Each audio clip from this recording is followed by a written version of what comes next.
Hey, El Coco, come in.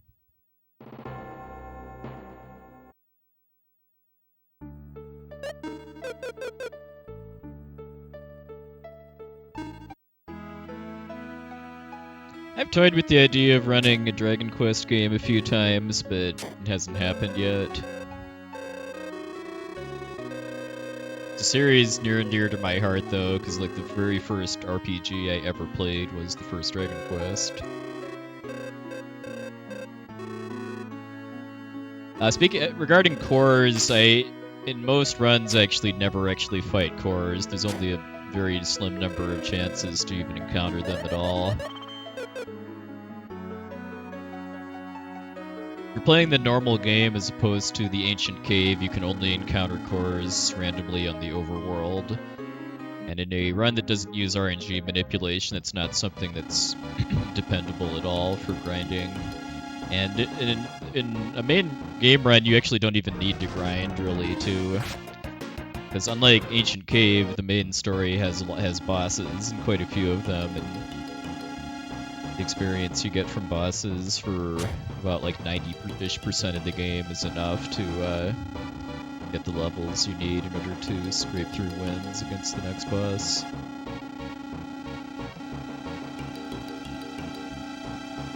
Yeah, that too. There's a technique that I use involving opening and closing the menu when I'm on the overworld in order to avoid overworld encounters, so not like I'm naturally going to be getting very many overworld encounters anyway that could be cores.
Yes, Grant, welcome in.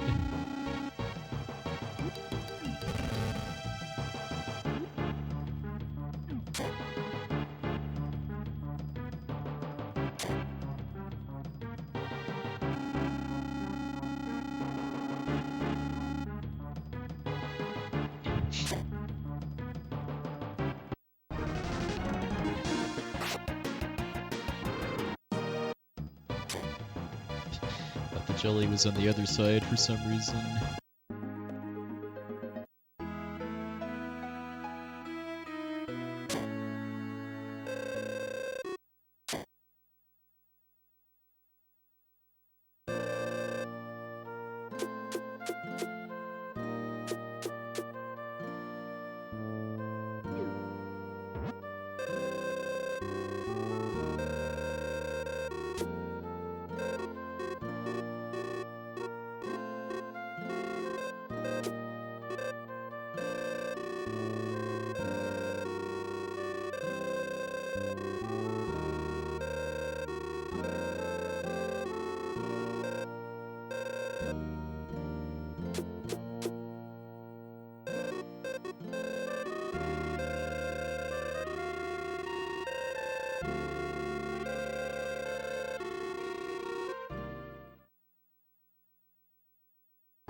Really?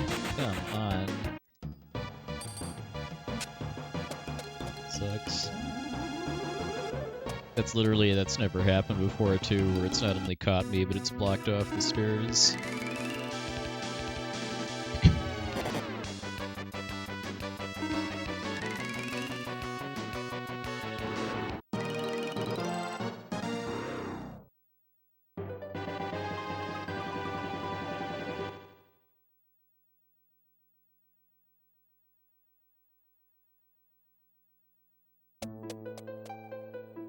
Pretty bad. Between that and the bonking the jelly on the way out of the tutorial cave.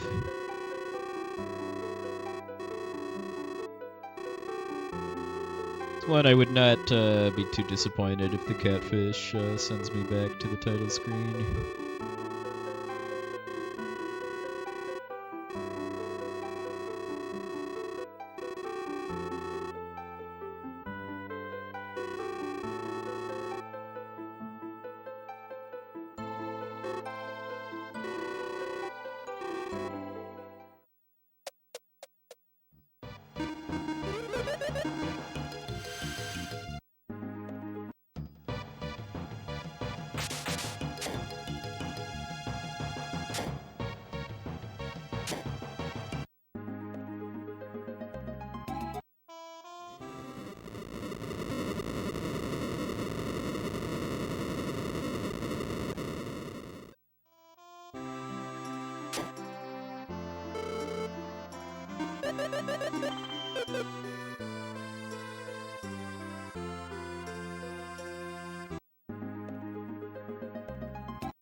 YOLO runs between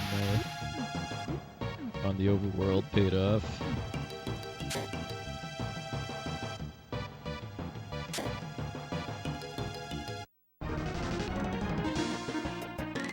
I'm trying to get a new PB, preferably under 4 hours.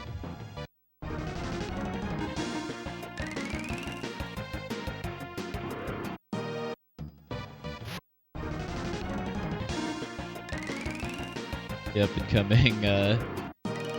coming like 20-30 second improvement or so.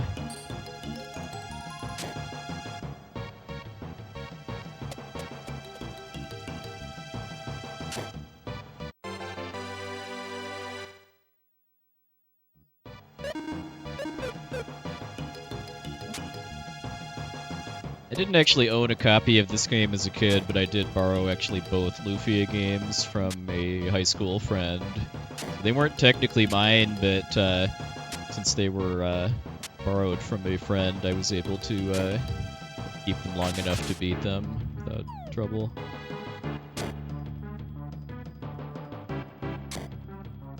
What's my favorite speedrun in world to speedrun in Soul Blazer? Maybe the Mountain of Souls. I find the combat in the Mountain of Souls, which is the 4th world, pretty fun because you're very, very heavily using magic. Since your sword is comically outdated by that point, and you also get the magic armor that halves jump cost. So I do like how the combat in the Mountain Souls has a really unique vibe to it because of that.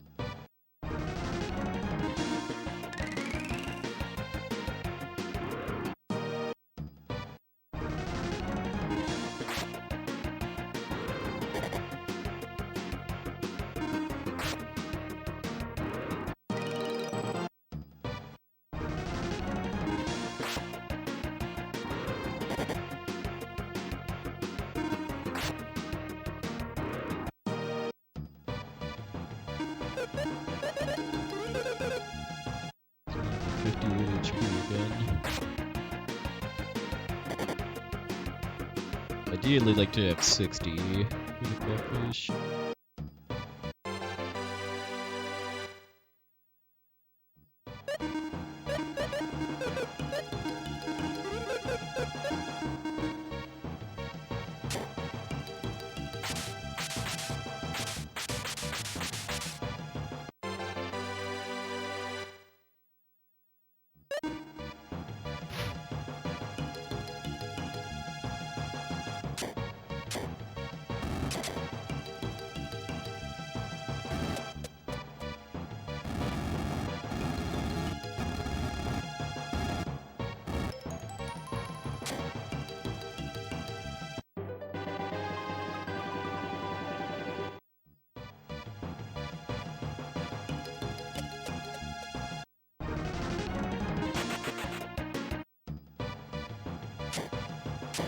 Those are jerks.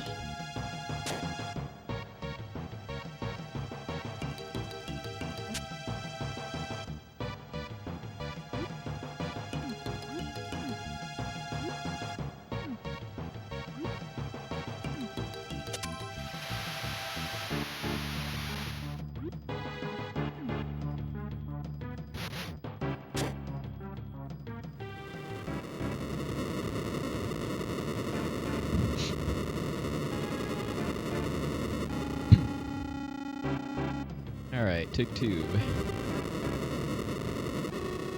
Not a bad cave other than just getting tagged by the bird after getting the key. Alright, +3, good start.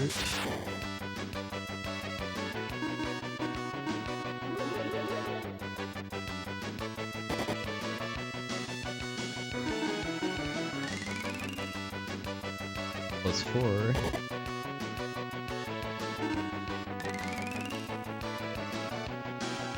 6. Alright, nice.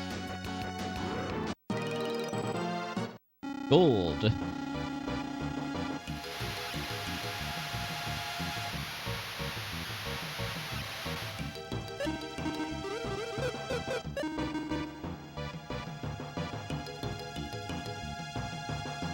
It's a really clean catfish. Every boomerang hit was above 50, and it was totally safe to not to just go for the kill on the 4th hit.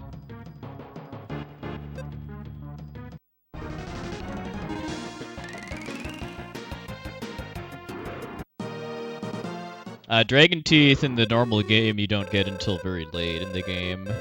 Dragon Teeth are kind of the final evolution of boomerangs. I will be getting and using Dragon Teeth, but it's not going to be for like 3 hours or so. It's pretty late.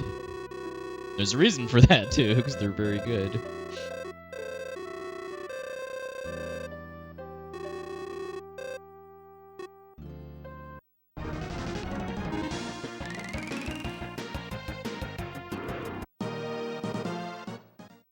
Still haven't actually played the randomizer for this. More focused on trying to get sub 4.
Yes, Fleegy, that would be the Ancient Cave. That's called Gift Mode, which is a mode you get for beating both the normal game and then New Game Plus. You can do a playthrough of just the Ancient Cave, and that's actually significantly more popular and competitive than running the main story mode for a variety of reasons.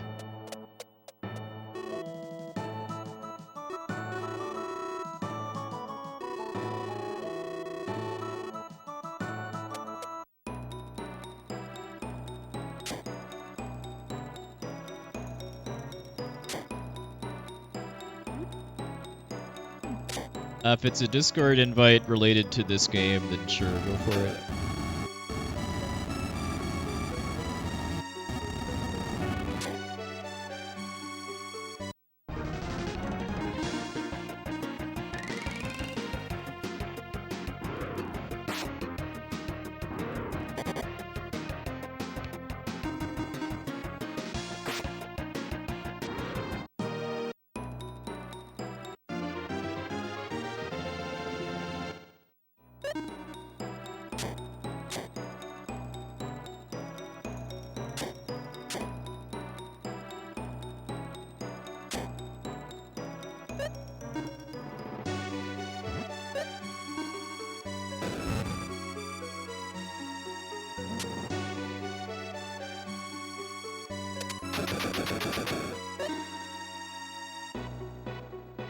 Hey, Zardia, thanks a lot.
For lots of enemies here to give me some experience. Horse Rock, well, I'll take that. I was gonna sell it, but I'll take it.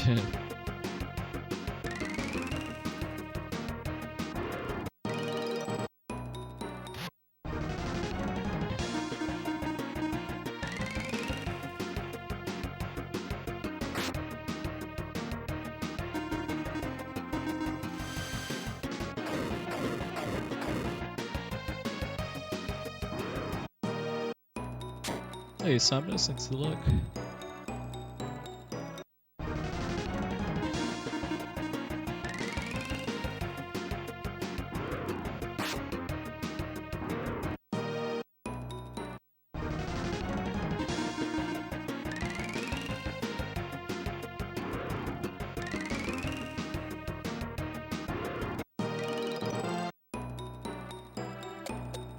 Two extra fights.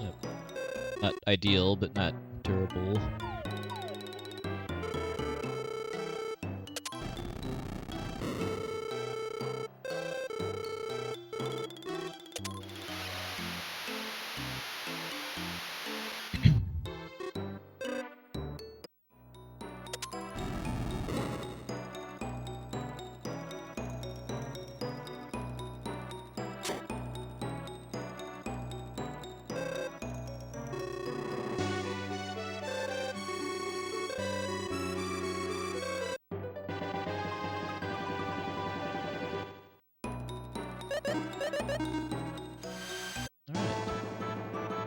Alright. 5 seconds despite less than perfect luck on the Tia grind.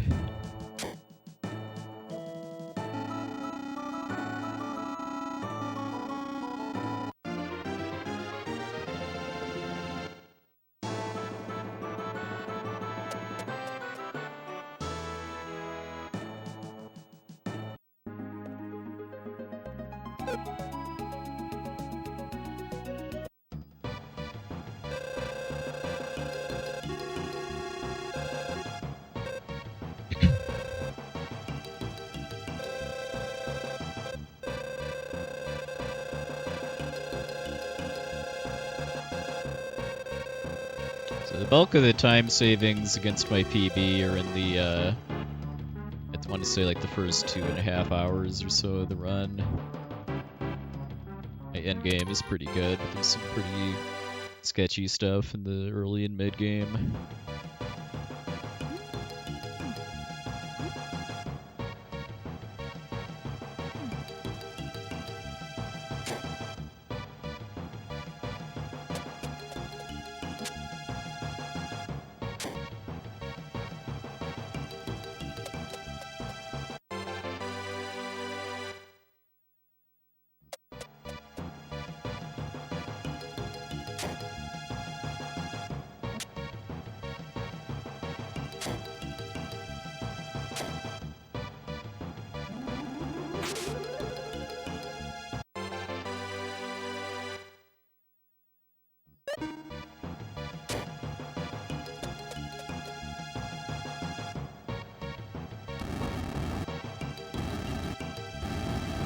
This is 80% no major glitches, no manipulation is the category I run.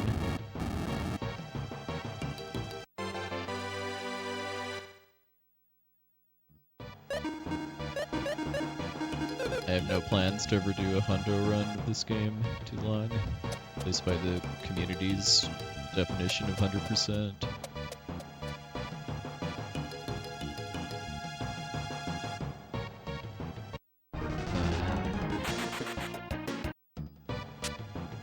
Good.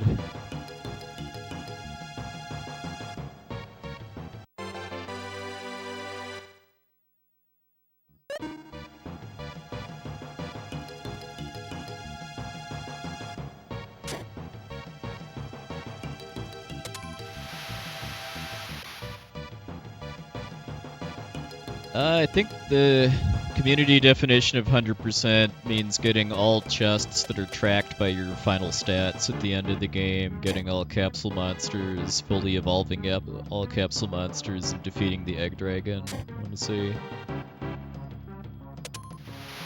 like 8-9 hours, I think. You do have to do at least one run through the ancient cave in order to get the chests that are locked behind the counter too, just because those are tracked in the in-game treasure tracker.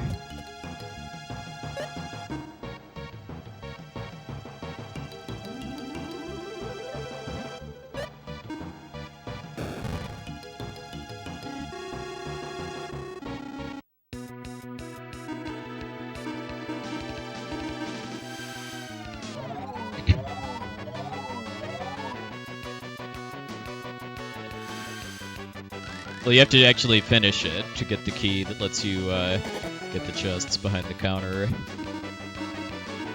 I don't know if the exploit where if you kill your own party on the jelly, it still counts as a win, if that's allowed. And I know that, I mean, that's banned in Ancient Cave speedruns, but I don't know if it's banned in Lufia II 100% runs.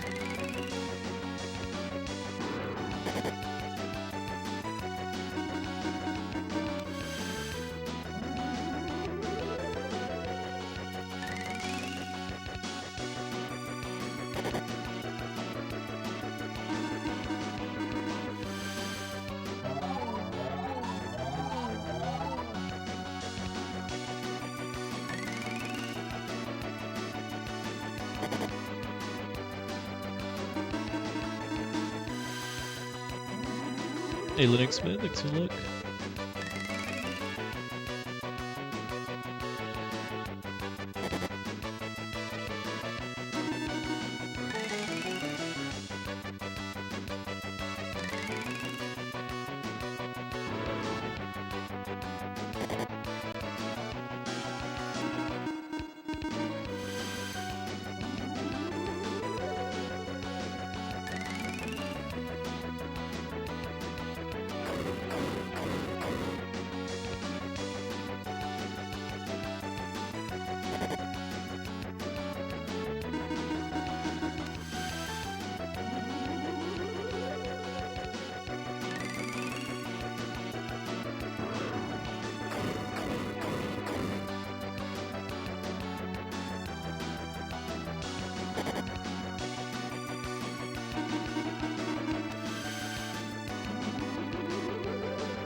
Oh, come on. Well, that's... Well, you know what? No, that's not RIP because of the horse rock, as long as this stops happening. Ugh.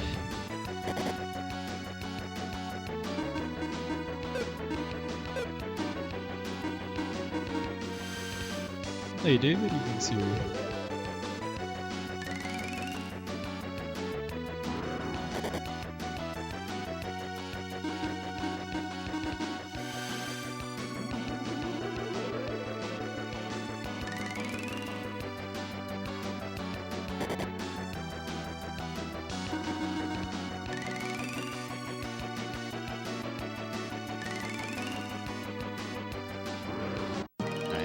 Sucked. Only saving grace is that I can get out of having to take the 40-ish second detour to pick up the power brace to replace the that miracle because of the horse rock drop. I forget how much the horse rock sells for, but hopefully it's at least 2,000.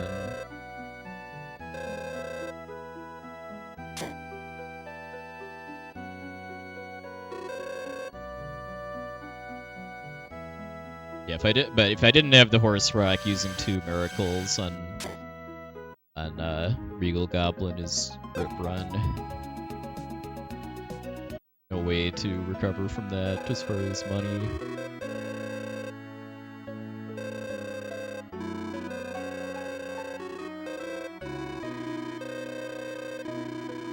Okay, well, I guess finishing the fight without Tia, I guess, is something that could happen too, but good luck with that.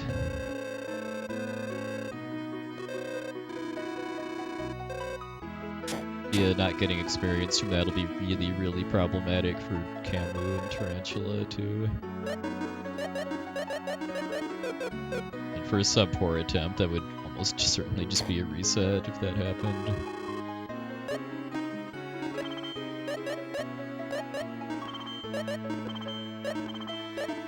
Alright, that's barely enough.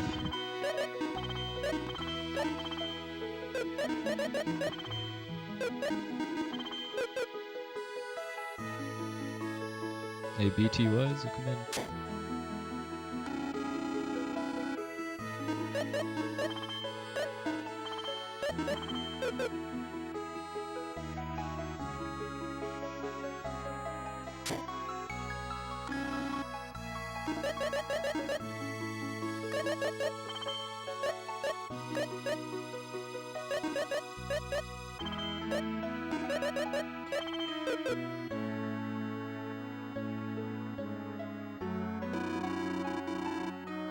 Well, the horse rock money at least gets me out of having to go back to the shop to buy more potions after this fight.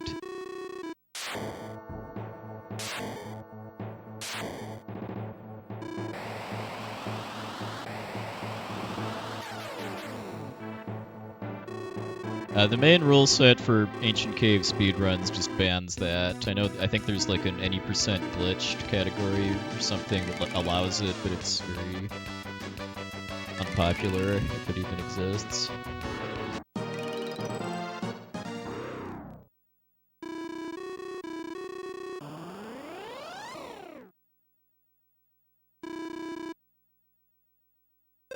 But that's just for speedrunning the cave. If you're doing 100% Lufia II and you have to get all the chests in the game, that wouldn't surprise me if that's allowed, just to make it somewhat consistently completable. Oops.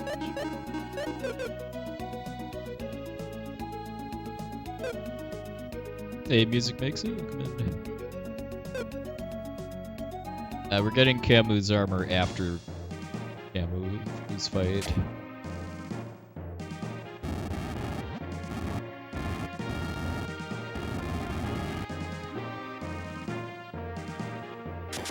Along with the more important treasure up there with the fire dagger and the pearl brace.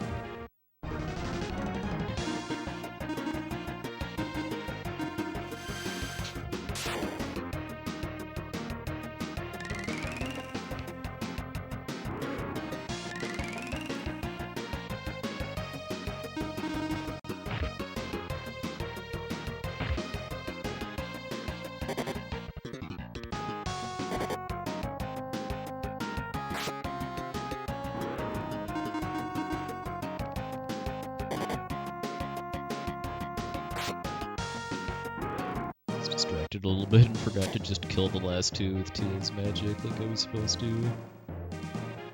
Still a little tilted after that goblin fight. Yeah, I was thinking too that if I hadn't had to use 2 miracles on Regal Goblin, I could have bought some extra big boomers to use one on that fight and speed it up.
No idea what that is. So probably not then, to answer your question. If you mean go. Oh, okay. You're talking about this room. Yes. The jute helmet is an important part of the route. It's giving confused resistance to first Maxim and then later Guy.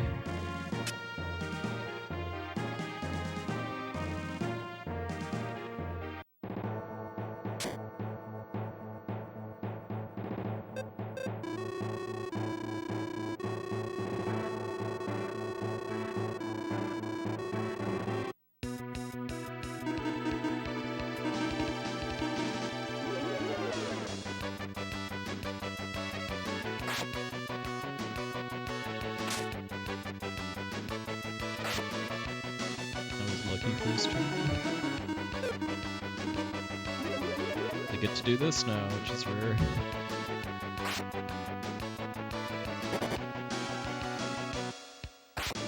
Like that right there would have almost certainly killed her if she'd have missed experience from Regal Goblin.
Okay, a little sketchy end, but that time loss is probably actually more from the forced fight downstairs than from Camu himself, although that wasn't like a amazing fight. It had a great start with being able to battle Lust Guy, but then he just like got locked into Buster attack spam mode.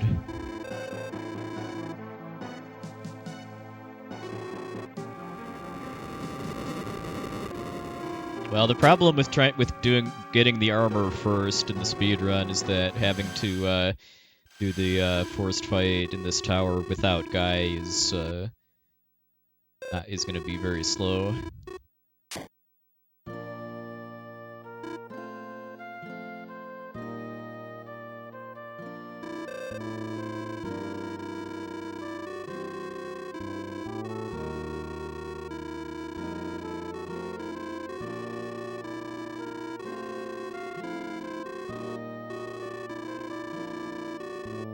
And other problem with that too is that optimally, if you were going to do it that way, you would not even come to 10 Bell at all before going to the tower, which means you wouldn't do the shopping here to get better offensive spells for Tia.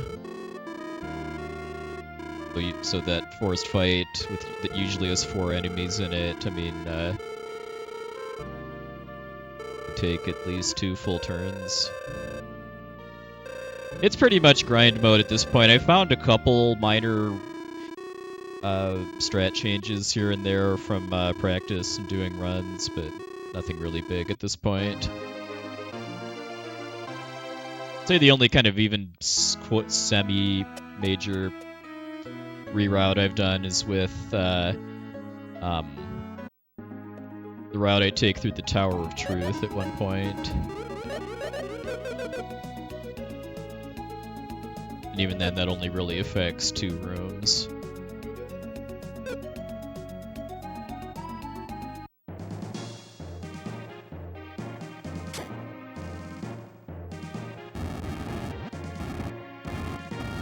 So I do know very, very well, though, that my next split is terrible without even having to look at my monitor to see what the difference between PB and gold is. I know I've got, like, I'm going to say the better part of 2 minutes I can save on Tarantula if it goes really fast.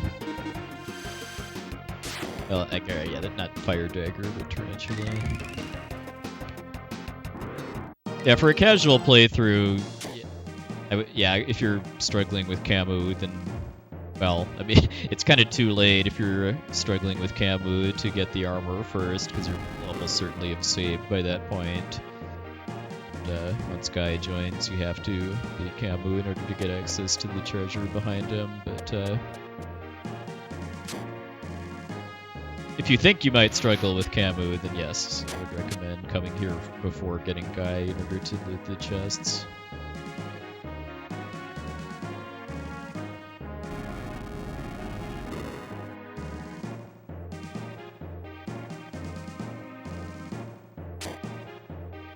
I think another reason not to do that in a speedrun is that the Fire Dagger, I think, would probably be less effective against Camu than the Kukri that we use, since the Kukri is Thunder Elemental and Camu is weak to Thunder. Because of that, I'm assuming the Kukri probably does more damage than the Fire Dagger would.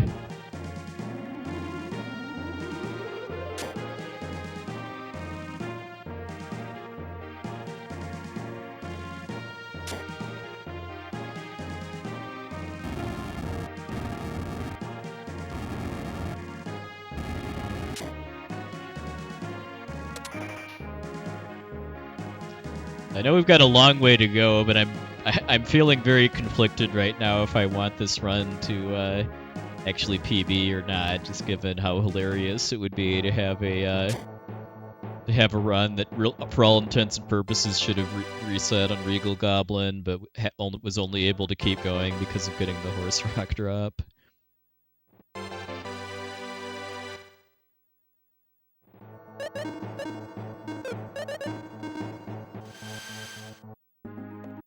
Donuts. Hoping to save time on there because of using a big boomer on first fight.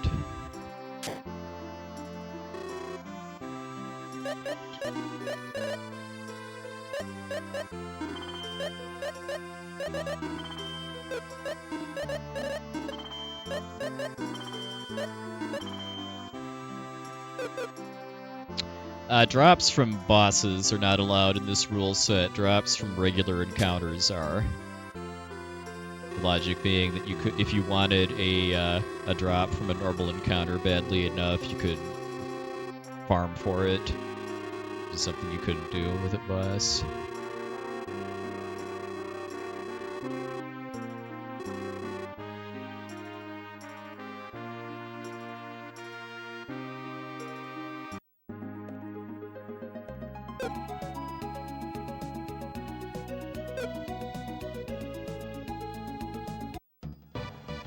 And really, too, pretty much the sole reason why the no boss drop rule is in the no manipulation rule set is just specifically because of the Catfish Jewel. Because the Catfish Jewel saves so much time between the Regal Goblin fight and later just selling it for a bunch of extra money that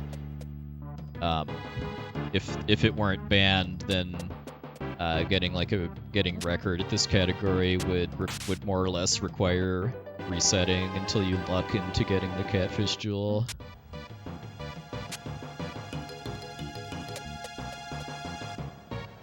Which is, I think, a 1 out of 8 drop. I mean, the Catfish is bad enough already, just to survive, much less to survive and get a 1 out of 8 drop.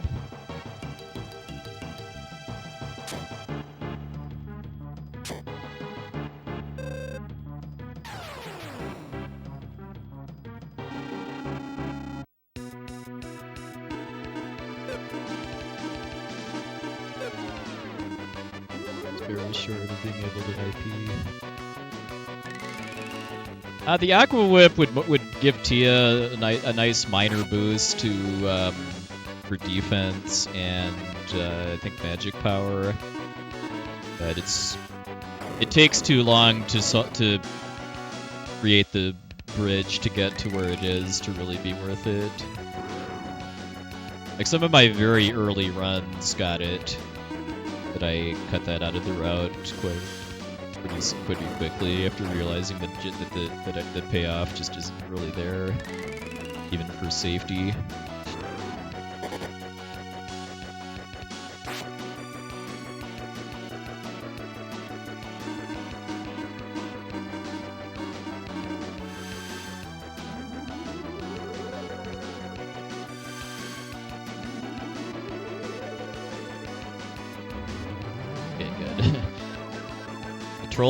The big troll thing he could have done there was to paralyze Guy.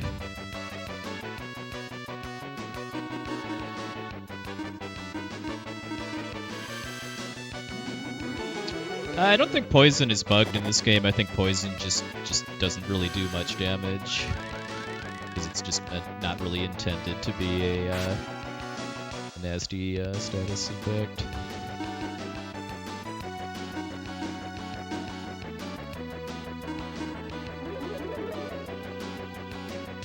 I want to say there aren't really that many late-game monsters that actually can still poison you.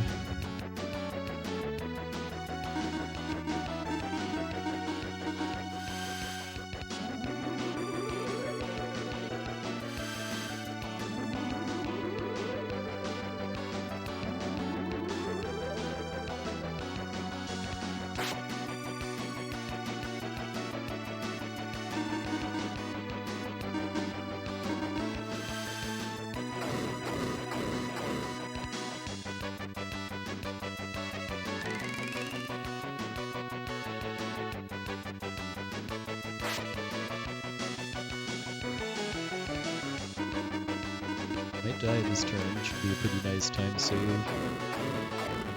When he starts healing himself, it's because he's below 500 HP. Alright, nice. Feels kind of like a rule with my runs that I have one, like, of the very RNG heavy early game bosses, like, at least one of them is really good and at least one of them is really, really bad. Kind of half expecting a gold there too, just because of just by the bell curve, I guess, just how horrendous Regal Goblin was. Well, if I got the Speedo Jewel, I would have to throw it away per the rule set for no manipulation category. Same as the Catfish Jewel. I mean, I don't technically have to throw it away, but I can't benefit from it in any way, so I can't equip it or sell it. Hey, Nacho. That's again in the Galdera Bop the other day.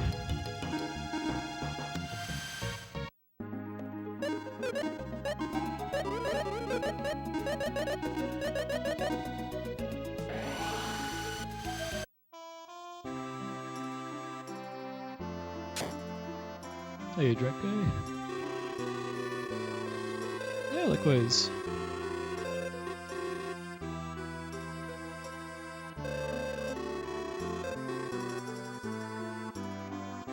I want to say when I played Octopath 1, it took me, it was either 3 or 4 attempts to beat Galdera.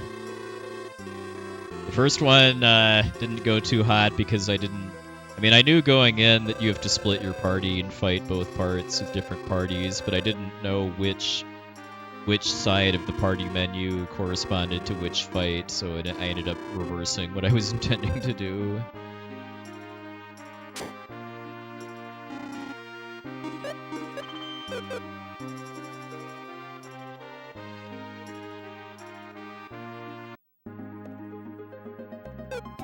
Yeah, I've heard really good things about Sea of Stars, although my backlog is too rich right now to really justify it, especially when it's a digital-only game.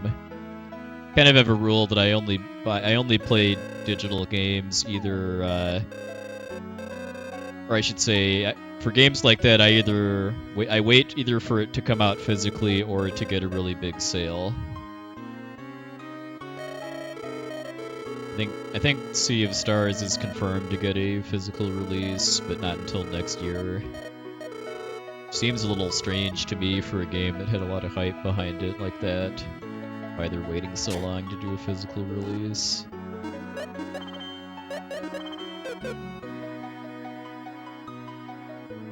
Also still waiting for my physical copy of Chained Echoes, which is another kind of highly rated indie retro style RPG.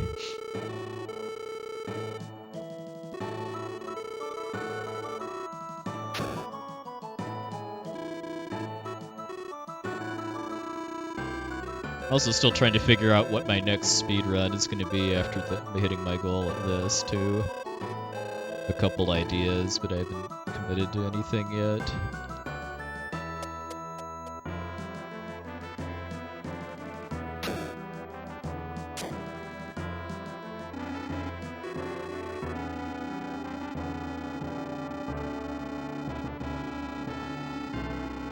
Well, if I was going to run a Dragon Quest game, DQ3 would be prime contender. Not really because it's my favorite Dragon Quest, but because it's one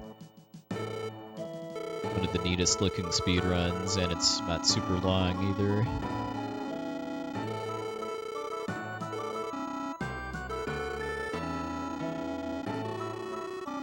The thing about DQ3 that would discourage me a bit, though, is just that it's not possible to consistently finish. It's very, very much possible for the final boss to just say, no, you're not winning. Now, this would be the remake on Super Nintendo, which is Japanese only, but has a nice English patch for it.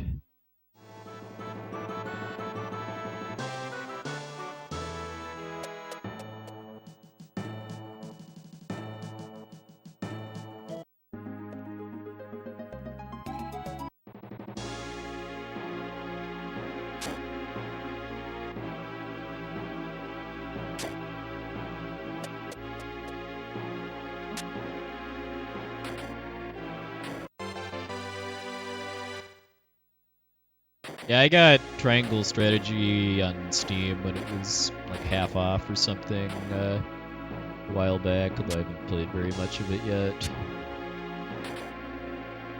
It's been a long time since I've actually played a tactical or strategy RPG.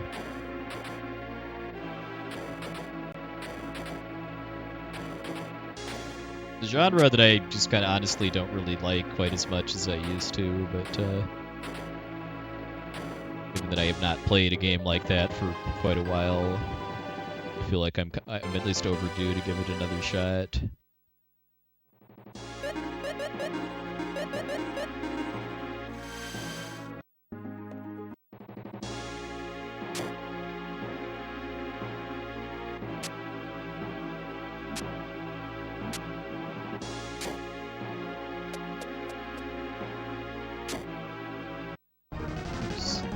Combo line room already. Happy shopping. Buy some good stuff.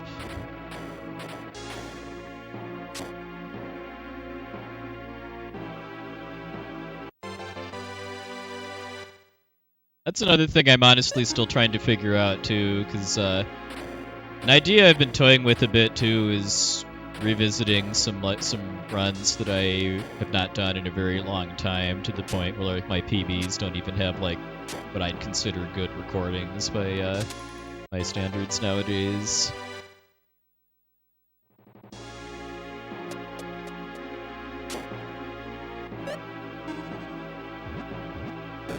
But on the other hand, I would really like to be able to have something that I can submit to next year's RPG Limit Break, and that's going to more or less require learning something new.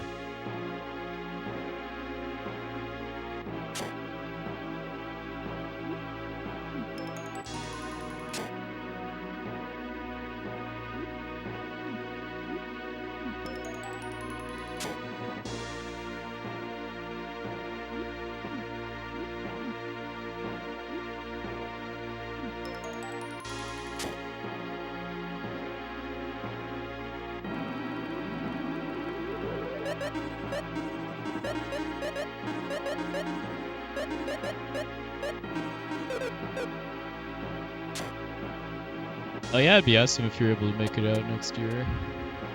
Sure.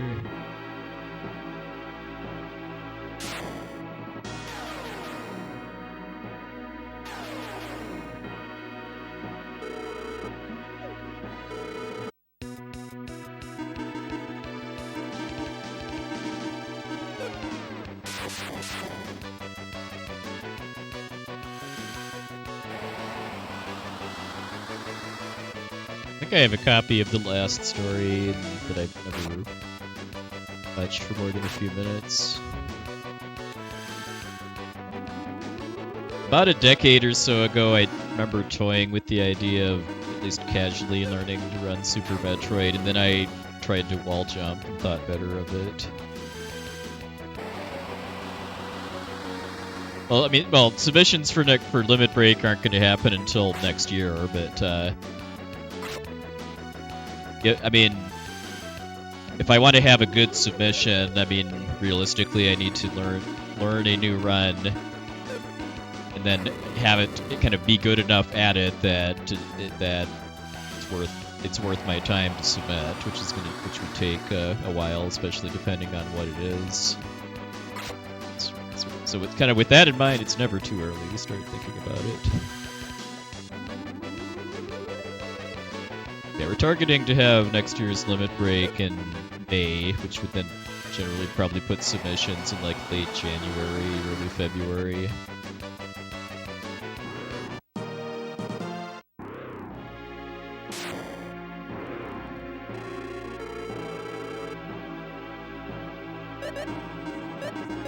Even though that's several months off. Given that I don't currently have anything to submit that I think would have a decent shot of getting in, it's going to require learning something new. But who knows? Maybe I might just decide to pass on next year and focus my speedrun efforts on something else instead.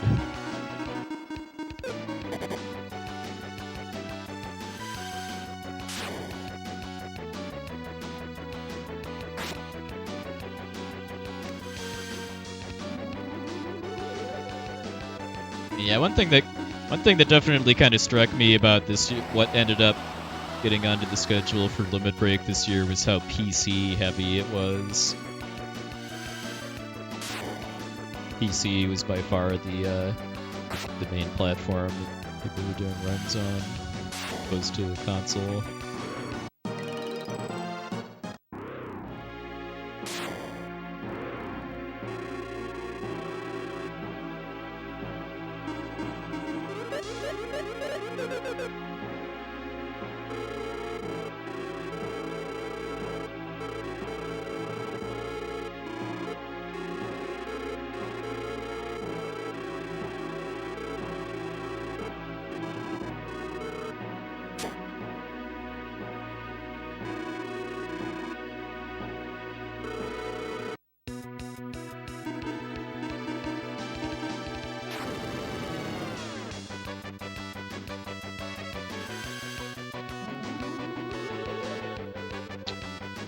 It's generally more just because especially for like newer games, PC is just usually faster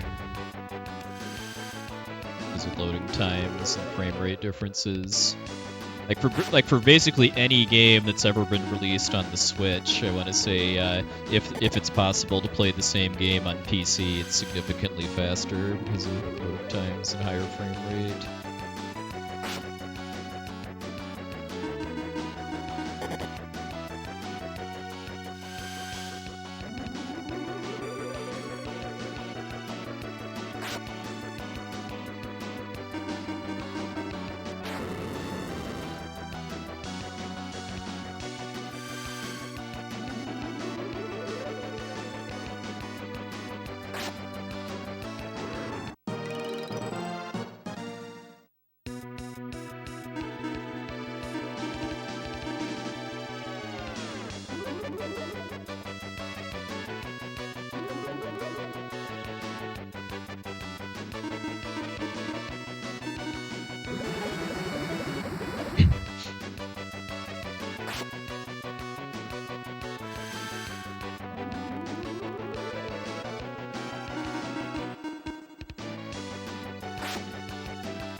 They probably just yell across the room.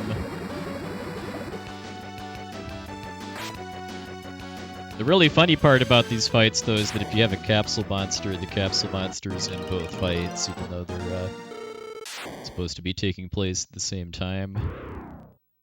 Yeah, so if Regal Goblin hadn't crapped over my run so badly, I think that could have been a good shot at sub-hour clowns, which is a nice milestone I've yet to achieve.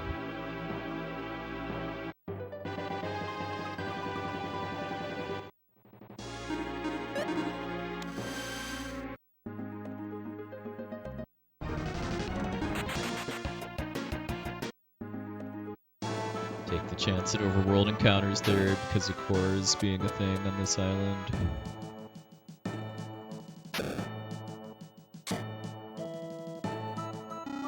Especially if I'm able to kill a core before the clowns, that helps a little bit. It's not going to make or break a run, though. Yeah, Percival, I mean, I feel that's a little above and beyond programming for 1995 video games, but in the unlikely but hopeful chance that this game ever gets like a good modern remake or something, I could certainly see that being a thing. Or if you have two capsule monsters already by that point, you have to split them up between the groups.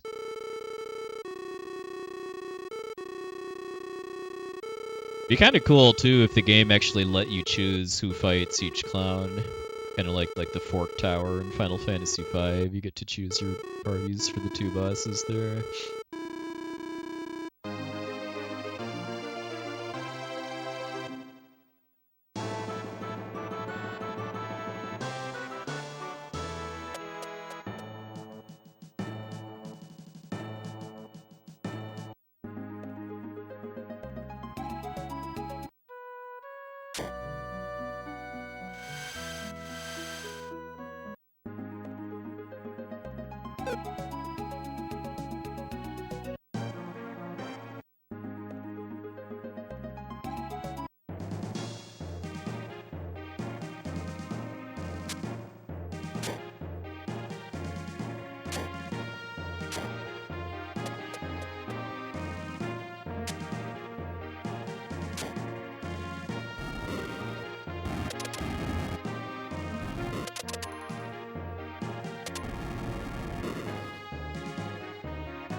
That wouldn't happen.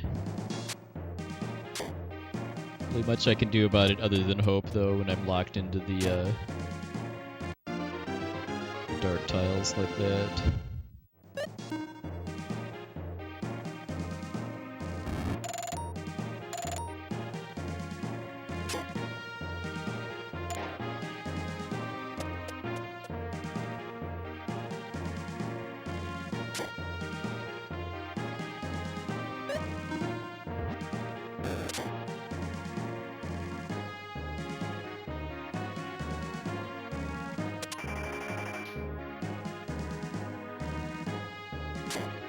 Yep, this game has pretty hefty Zelda inspiration behind it. I think one of the numerous things about this game that I think makes it very, very unique and ahead of its time. Along with the capsule monster system that predates the first Pokemon game and the Ancient Cave.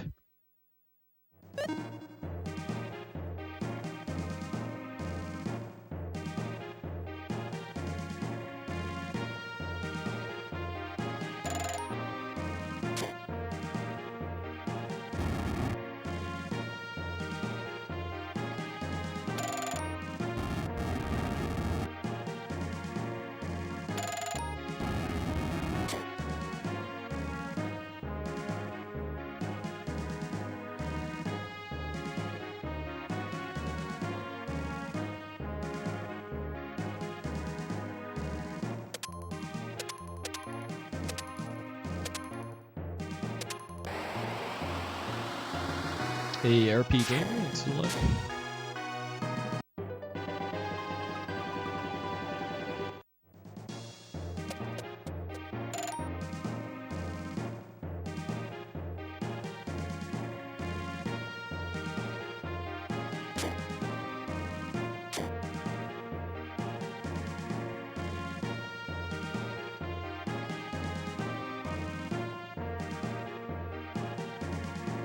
Pretty clean tower, and got very lucky with the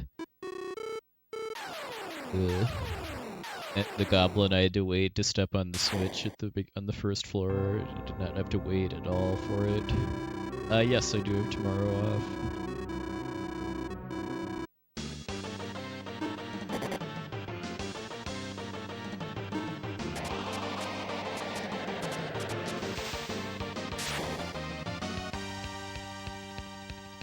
Nice. A slightly meatier gold if might have gotten a one-turn Gades.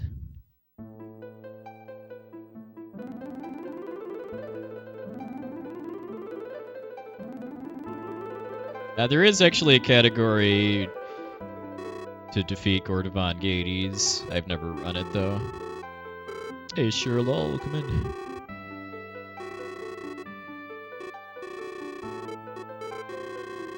I have not yet played Sea of Stars, but I definitely want to at some point.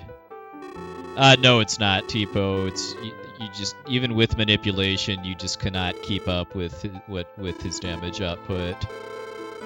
The defeat Gordovan Gades run is done on retry mode, where you get quadruple experience and money. Imagine if you wanted to do a manipulated run on new game, you'd have to manipulate getting some cores, I think.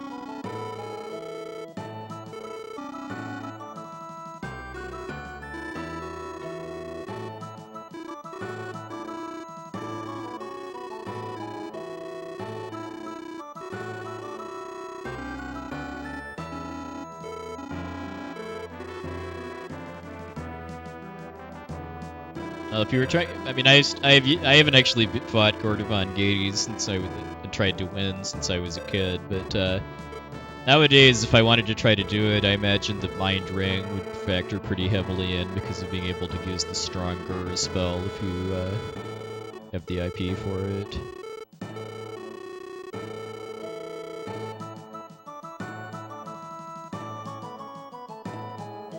It's really the best means of healing that you have at that point.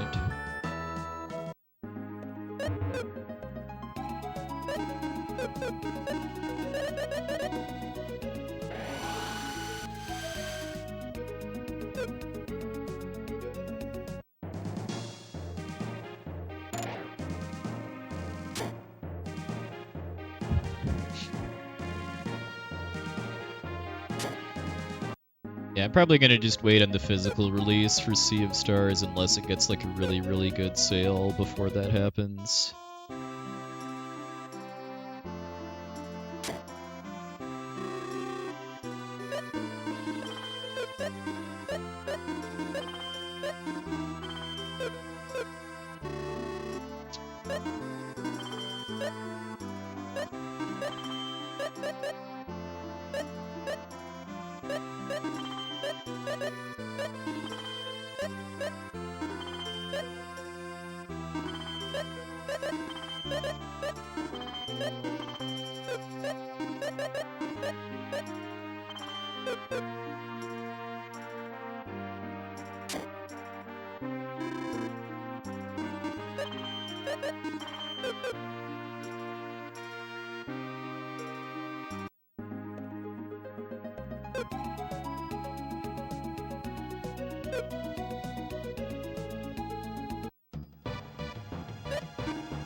Kind of rare for this fight to only have 2 mobs in it.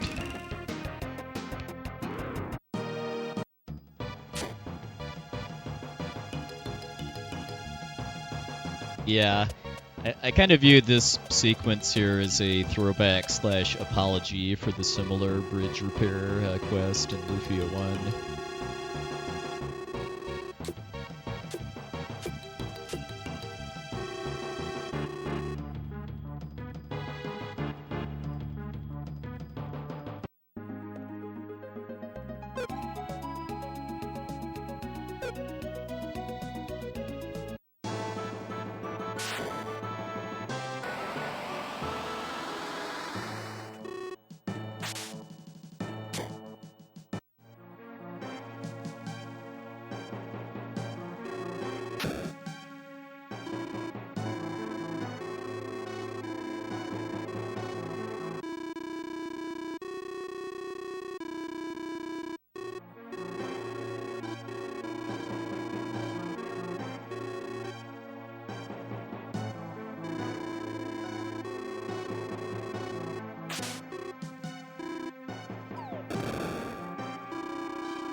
I always wish these cutscenes played Dakar's music instead of the castle theme, especially with how long they are by this game standards for cutscenes.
Yeah, I've thought about revisiting Crystallis a few times, but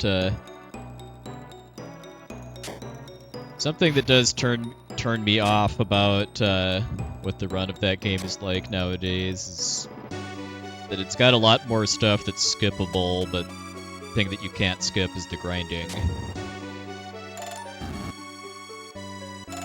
If I ever did run it again, I'd pretty heavily consider switching to some kind of glitchless style category, but who knows.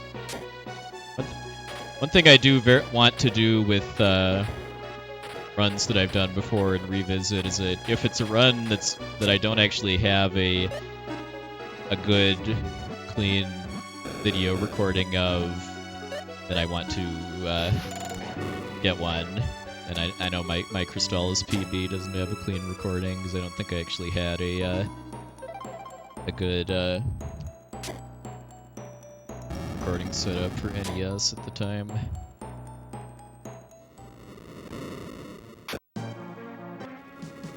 Yeah, Dragon Dark is always a good time.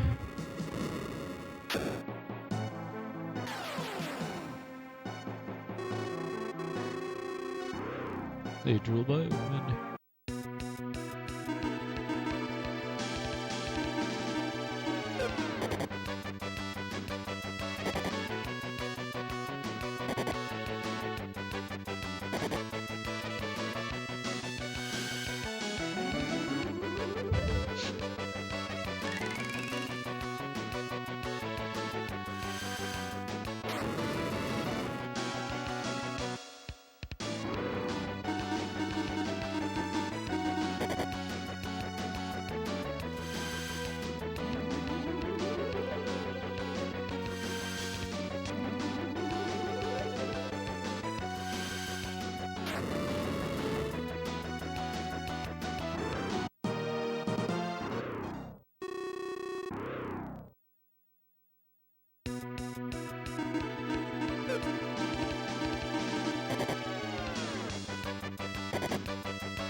I'd say don't do it. Don't kill Tia and paralyze Maxim.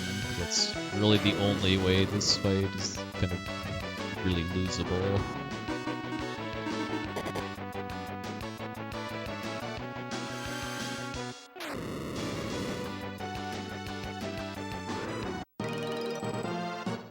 Nice.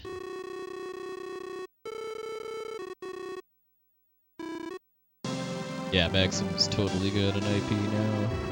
Salon should be good for Idora, I think. I wasn't paying super close attention, but took a couple hits.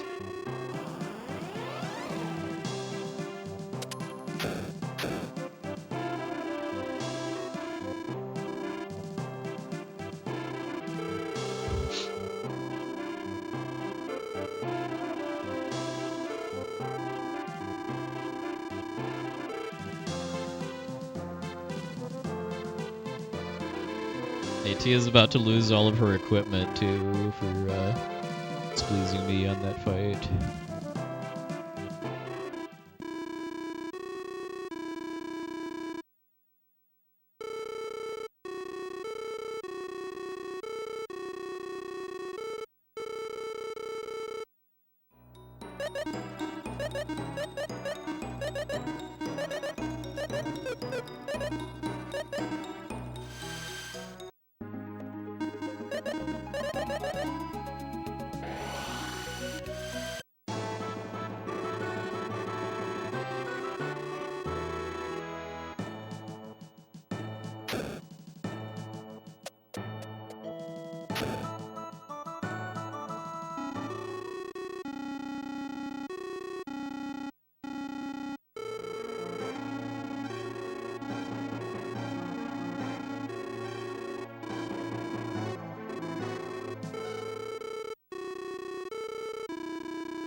Like with the most 7th of sagas.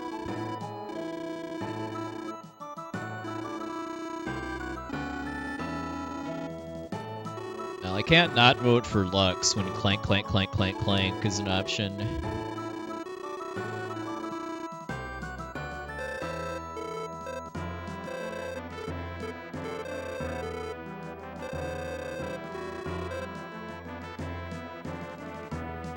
Yeah, 7th Saga is one of the hardest RPGs on this SNES.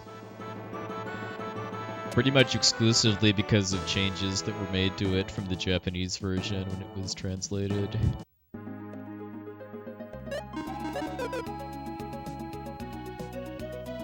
To be fair, though, the difficulty is kind of what makes the game memorable. If the Japanese version had just been straight localized, it'd be way less memorable of a game.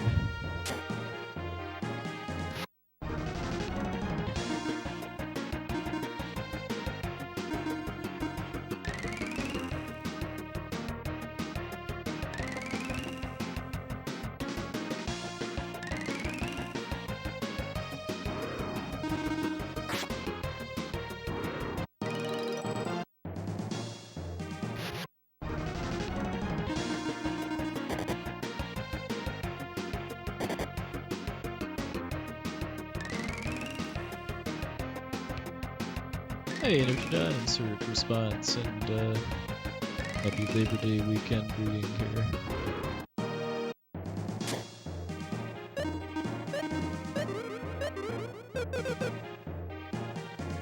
Yeah, I've seen Dragon Dark do runs of Paladin's Quest. I haven't played it myself. It's a pretty weird-looking game. I do like how colorful the graphics are, though.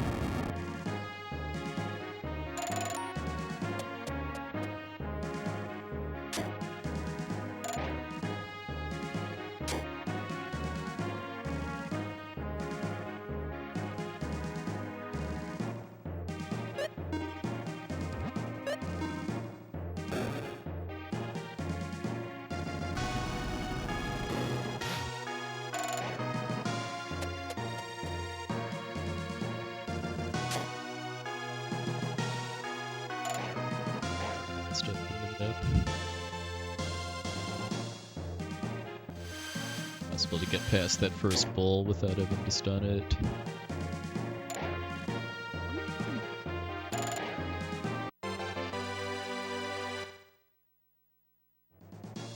Alright, nice clean pumpkin jewel grab at least.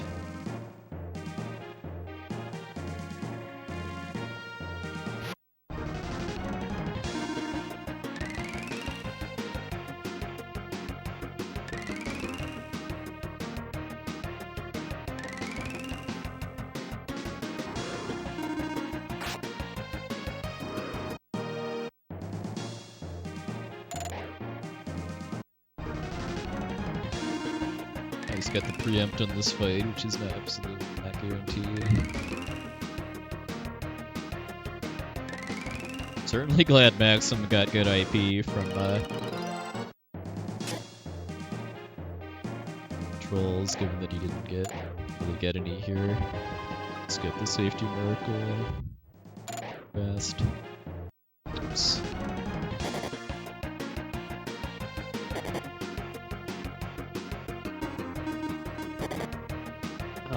Oh.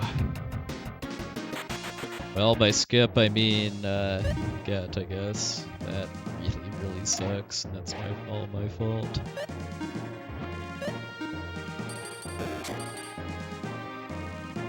Just can't not get this now with losing all my IP. And all because I got greedy on the exit, too. It just turned around and stunned the enemy, but nope. Thought I could make it.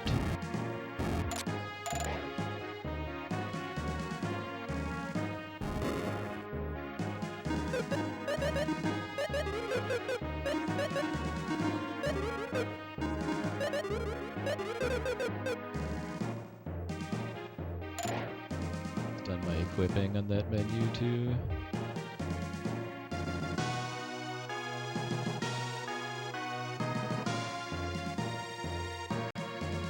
That puts a damper on what was going to be a pretty good ancient tower, although we haven't gotten to the monster foot race yet. The other big deciding factor besides the boss fight.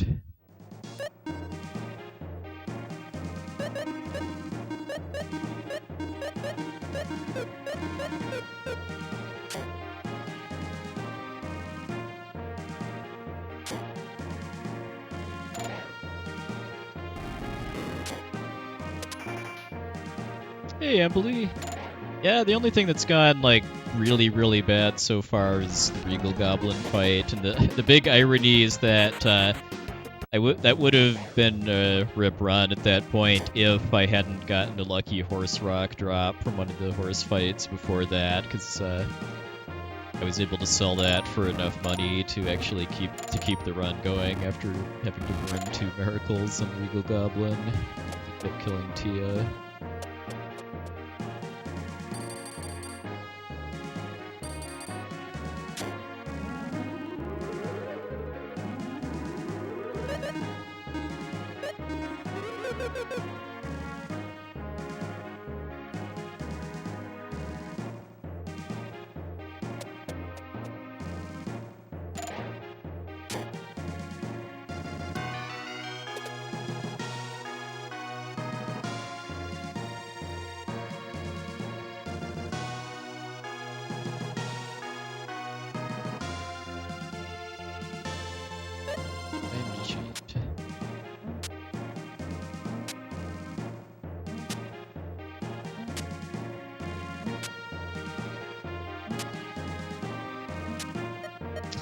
that took way too long.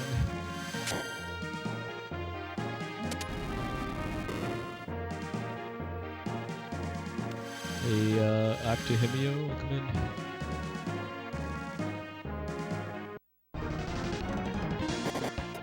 Please punch Maxim. Not enough.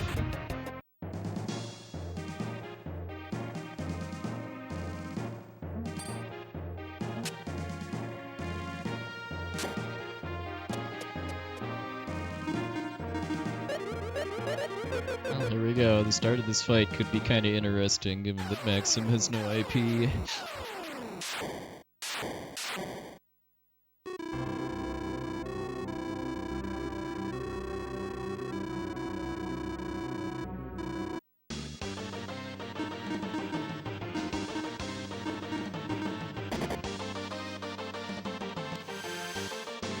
Ironically, that's exactly what I was hoping would happen. If he does Devastation this next turn, then I've got a problem. Alright, that's great. Hey Tantra, likewise.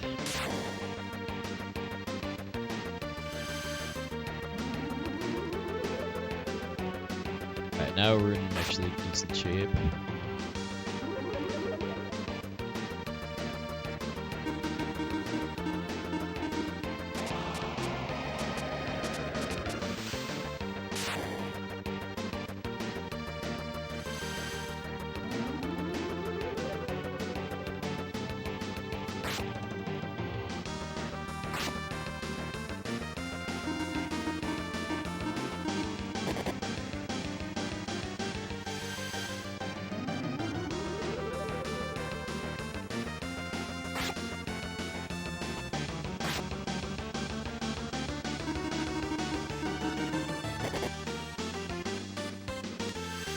Like the Dakar isn't getting a lot of IP though. This means I'm assuming he doesn't punch Dakar before the end of the fight. Not looking too hot for final Aurora.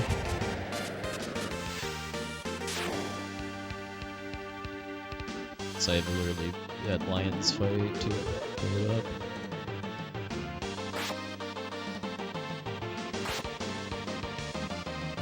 Okay, somehow I'm saving almost a minute despite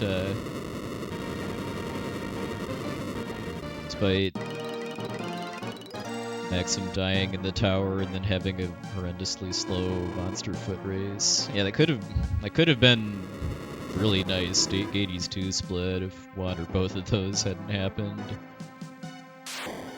Like I think my fastest Gades 2 split to date is like a 1:30 or something. 1:31 certainly nothing to sneeze at. It's definitely sub 4 pace.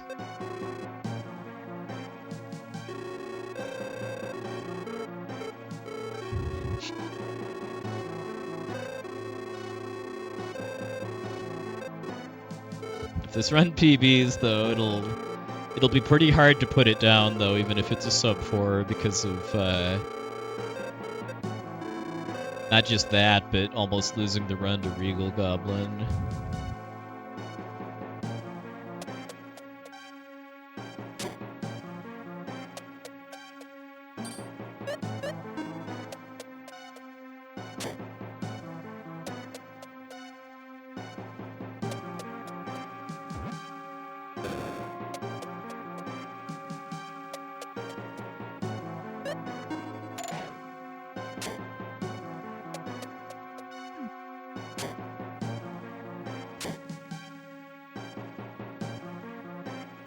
Even if this is a sub 4, I'm probably going to keep doing runs, at least for a while, because while I'm just figuring out what I want to do next. I have a couple ideas, but haven't really settled on anything yet. The main question I'm trying to answer is if I want to do something, to start working on something I've been kind of wanting to for a few years, which is to just improve some of my really old times at games that I'm not fully done with, and especially ones that my PB doesn't have like a really good recording of it, or if I want to focus on trying to get a game ready to submit to next year's RPG limit break, which is going to require learning something new.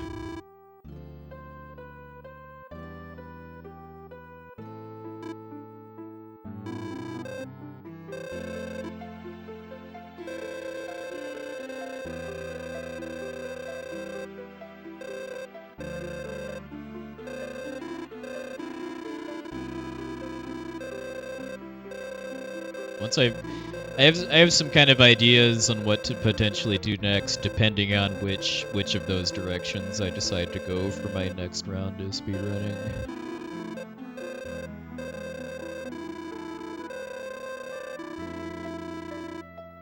Yeah, Tia's story arc is pretty unique among RPGs. Not really in a good way, too. Well, not in a good way for her, I should say.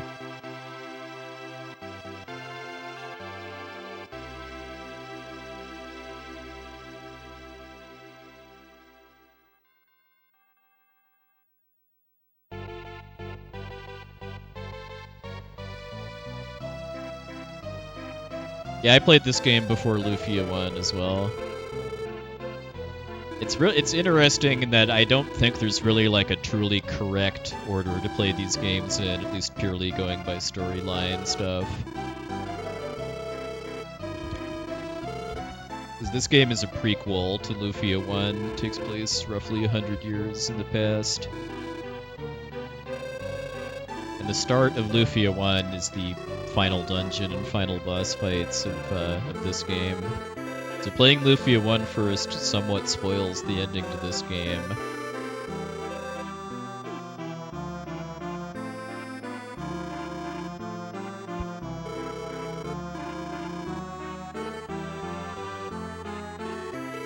No, it's like I think it's 90 some, like 99 or just 90 some years between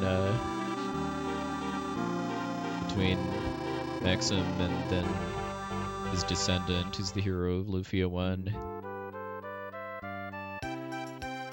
Maybe the hero of Lufia 1 is Maxim's grandson or something like that. Or great-grandson. I'm assuming people didn't live quite as long as they do nowadays.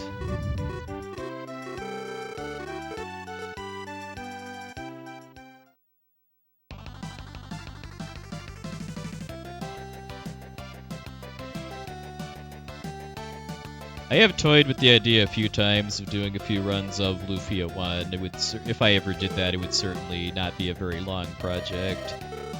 Even though I do have a soft spot for Lufia 1, I fully recognize that it's not as good of a game or a speedrun as Lufia 2. Oh yeah, I guess that is true. That guy is still alive. I mean, Artie still being alive is very explainable that he's an elf, but guy is human.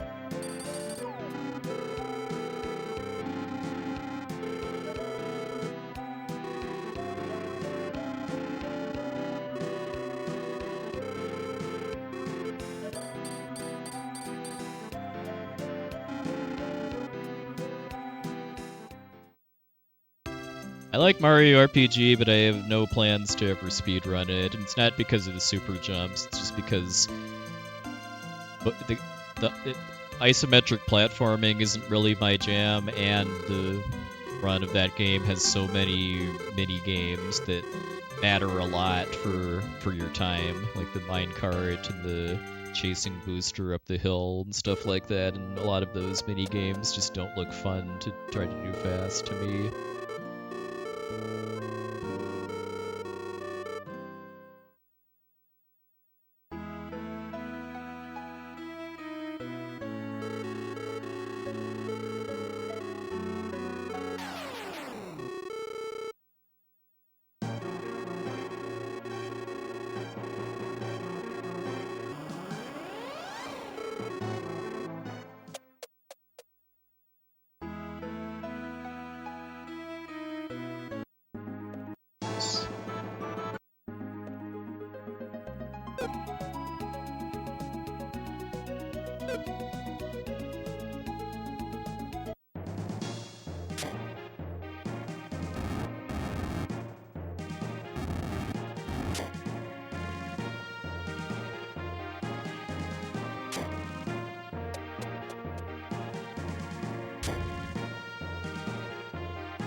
Super Mario Brothers 3 puzzle, is it not?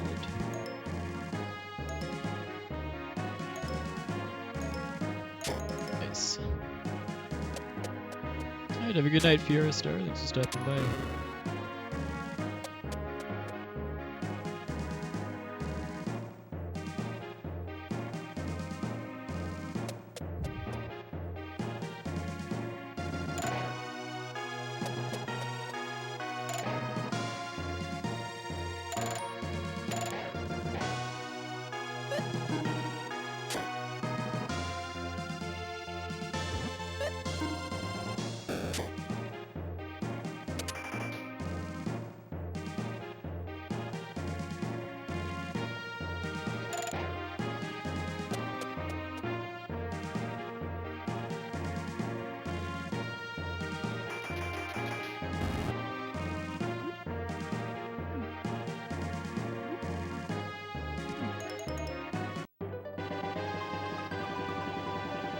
Yeah, that's a big part of why I've got a soft spot for Lufia 1. It's the story. It doesn't have much. I mean, like, it doesn't have that much of a story. Like, it's got way fewer cutscenes than this game does. But the story that it does have has some real heart.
Doing trick because she doesn't have enough for battle list.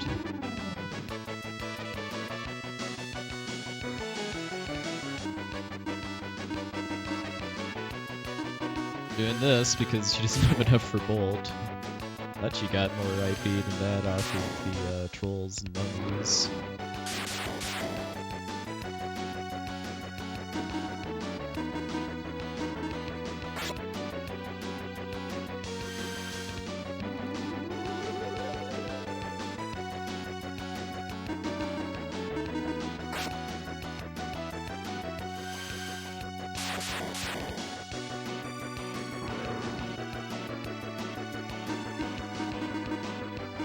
My money's worth out of that flash spell for Maxim. I just skipped that, and this run very well could have died here. If any of those goons actually get a turn, they can one-shot Salon. If that happens, it's pretty hard to recover.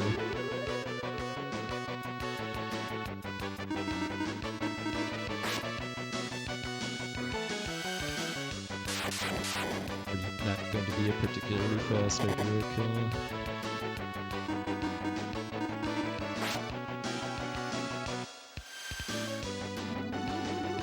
One more good hit should do.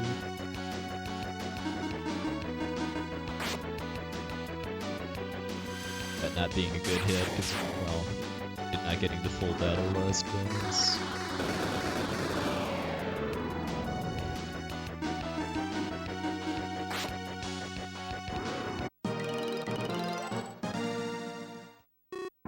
Well, clearly my PB's Idura one wasn't amazing. Oh, that was a pretty good lighthouse, though. Like, I feel like I aced the Mario 3 puzzle room pretty well. I had one unplanned fight, but I ran away quickly enough. Saved my IP for the Lions, too.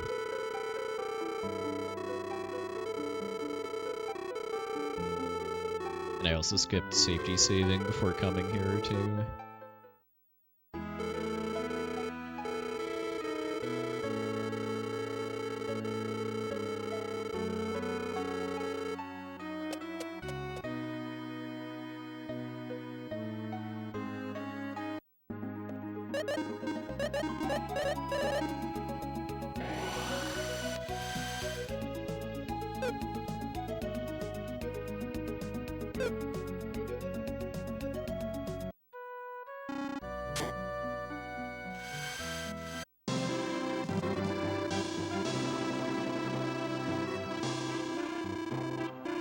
Yeah, Percival, I mean, something I didn't really kind of appreciate until one of my commentators for my run at Limit Break pointed out is just that the dialogue in this game just has a lot more kind of snappiness and personality to it than a lot of most other RPGs of the time, where it's a lot kind of more just matter of fact and dry.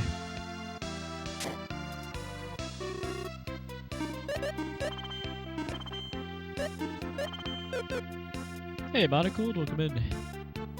Hope you're doing.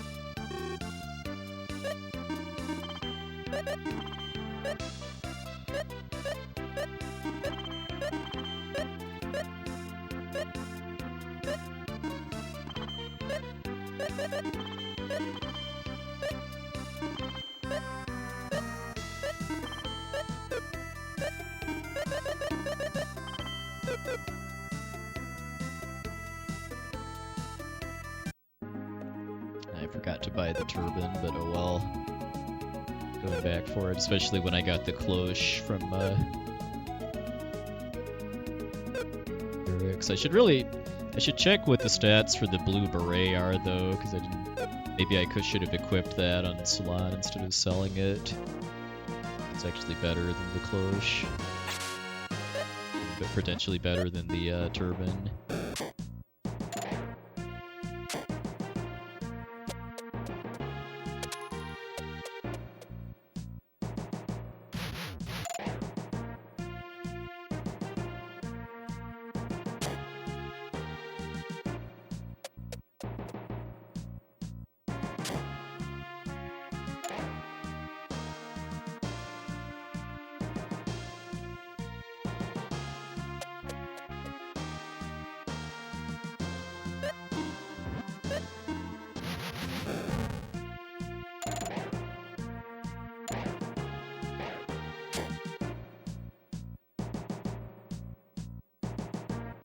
Yeah, Cheese Whiz definitely recommended. At least this game. This game has held up very, very well.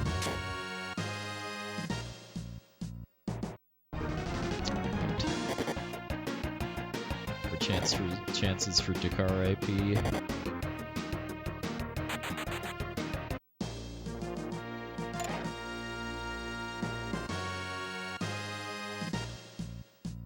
I want Dakar to have full IP before I get to Idura 3. It saves a lot of time on Idura 3.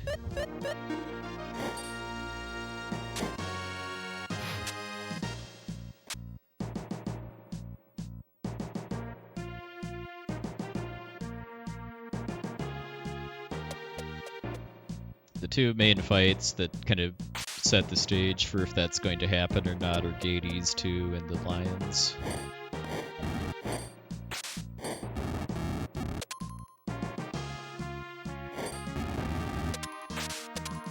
Yeah, Secret of Mana, it was probably the first game like this to have a ring menu system.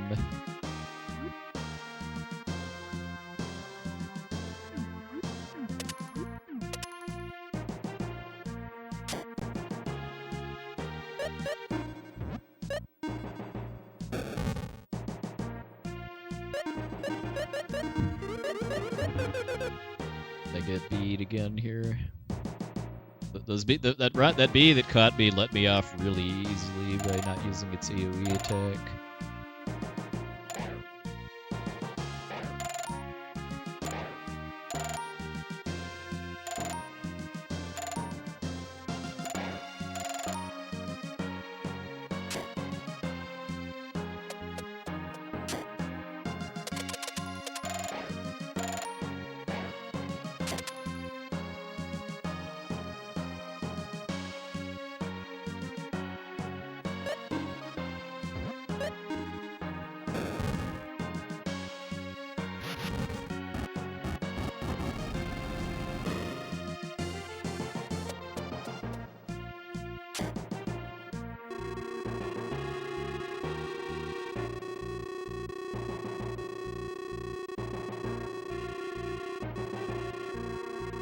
Alright, have a good night, Percival. Let's just stop you there.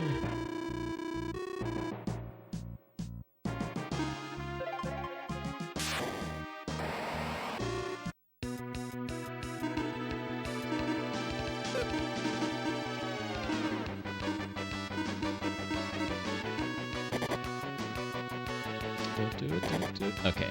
So they don't kill us again. Hey, Ace, let's look.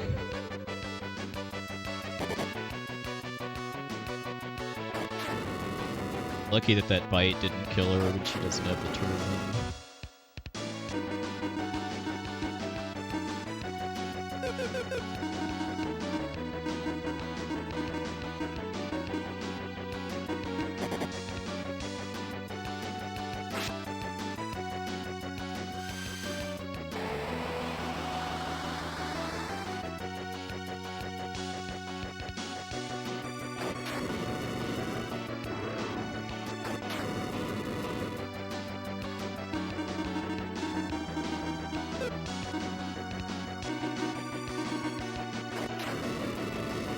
You have a really nice Lion's kill, but this is probably going to translate into a very slow Idura 3 though, because Dakar didn't get any IP.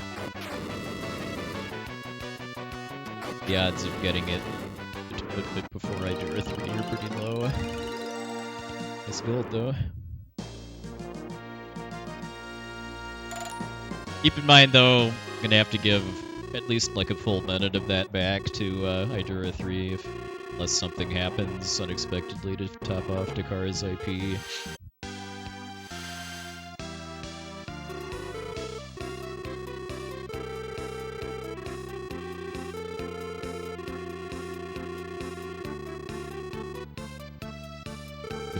If one of the lions had attacked Dakar instead of Salon or Maxim on the first turn, then that might have been enough. But well, probably I don't know, probably not enough. Unless both of them did it. It's because Dakar is pretty tanky. Well, yeah, I mean, all the nitpicking I'm doing, I mean, this is still a very fine pace. Pretty comfy sub 4 pace.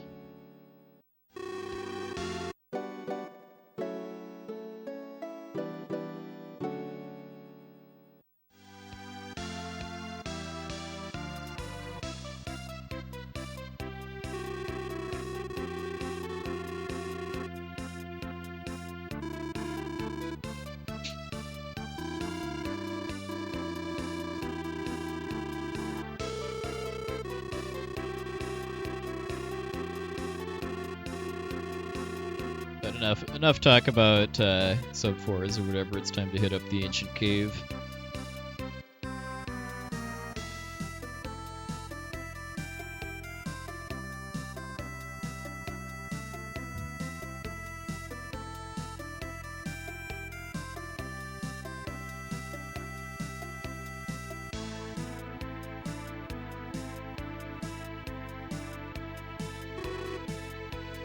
Secret of Evermore, I know, is a pretty interesting story behind how it even got made in the first place.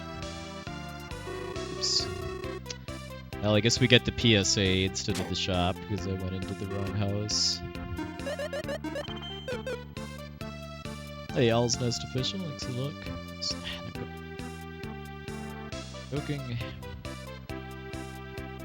Kind of muscle memory from an older route was setting in. I would walk out and then teleport instead of go back to the ship.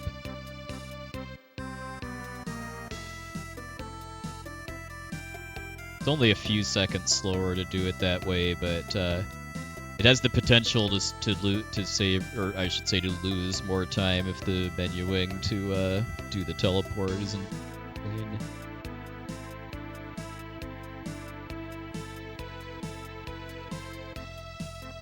Yeah, Evermore is very, very short, even for its time by RPG standards.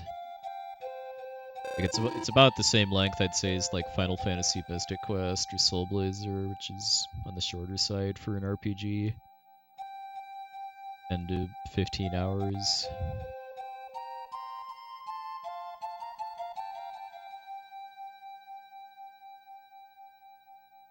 Yeah, oh yeah, Rocco, big same here. I've really come to appreciate, like, yeah, like even like modern, like 15 to 20 hour RPGs. Like not everyone has to be like 100 plus. Don't get me wrong, I do very much enjoy getting wrapped into a really big RPG like Octopath Traveler 2 or Tales of Arise or something like that, and sinking a lot of time into it, but it's not something I do constantly. I have not tried Sea of Stars yet, but I definitely plan to at some point.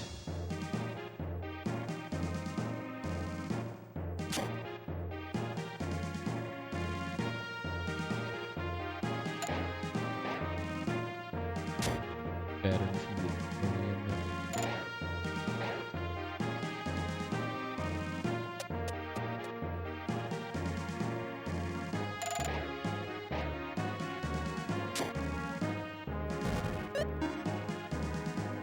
I enjoyed Tales of Arise a lot. A couple things, I mean, I've only actually played 2 Tales games, Tales of Berseria and Tales of Arise. There were a couple things that I thought Tales of Berseria did better, but as a full package, I enjoyed Tales of Arise more.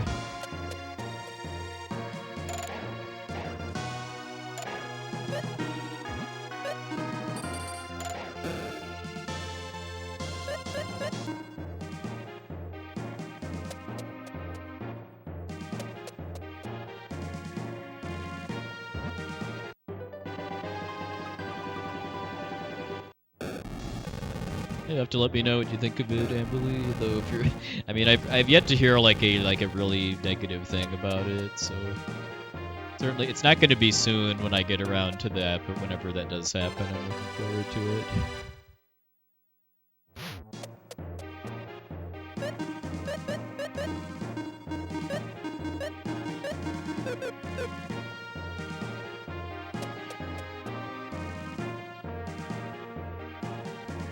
I will say, though, that playing Tales of Berseria and not having played Tales of Zestiria was kind of an interesting experience.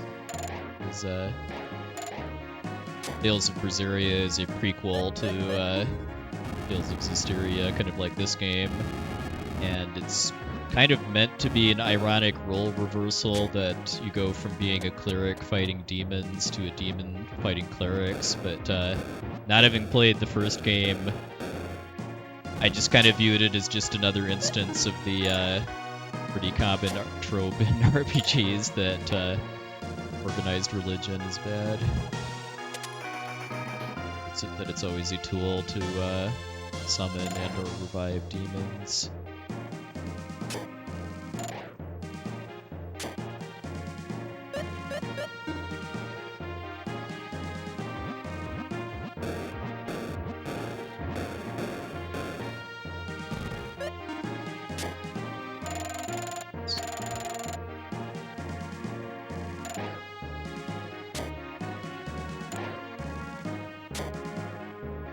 Hey, Duel, welcome in. Oh yeah, I mean, yeah, I don't think that's happening at this point. I mean, the next if I feel an itch for more Tales, I'm gonna play like Tales of Symphonia and Tales of Vesperia, which I know are very well-regarded Tales games.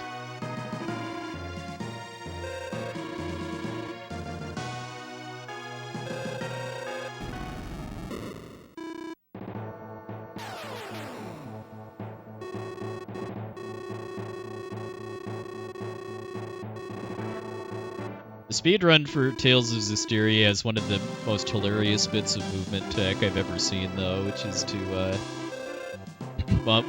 play the PC version on keyboard instead of with a controller, and then tilt the camera diagonally, and that just because of some flaws in how the keyboard controls are programmed lets you move significantly faster than normally.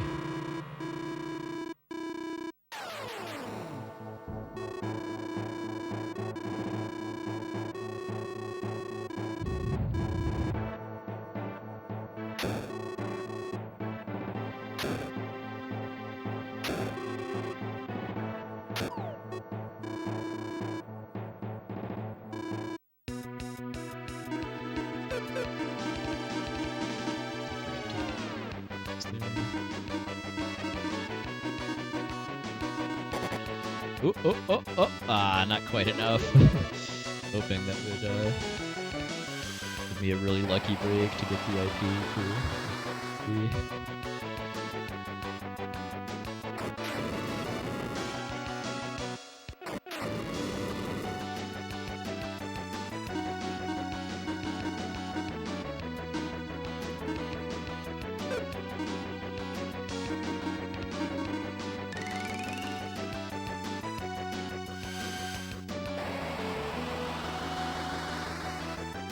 Hey, EW Phantom, good evening.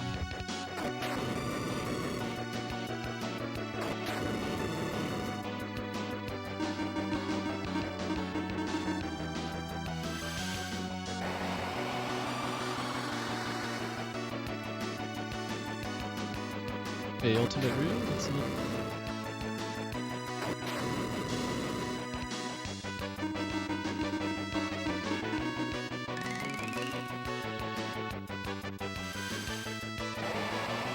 Certainly tempting to not put him to sleep and drag out the fight a little bit more to try to get the IP, but I just know that if that would not be worth it. But, if he even gives me the IP at all, it would probably take longer than just doing Item 3 without Fatal Blow.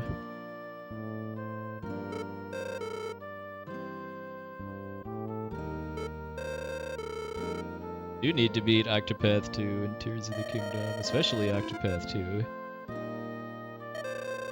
I want to hear your take on the endings to this character stories and stuff. And be able to talk about them without spoilers and stuff.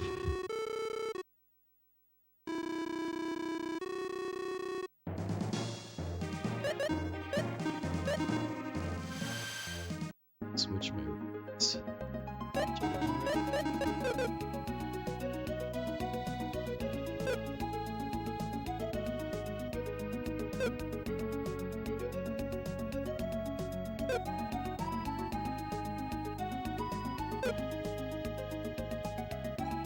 Well, now that you've fully finished Octopath 1, it's be the perfect time to do Octopath 2. Especially while the first game's still pretty fresh in your mind, what the massive quality of life improvements they made in the sequel will stand out a lot more. But I can also totally respect not wanting to start another fairly lengthy RPG of that style.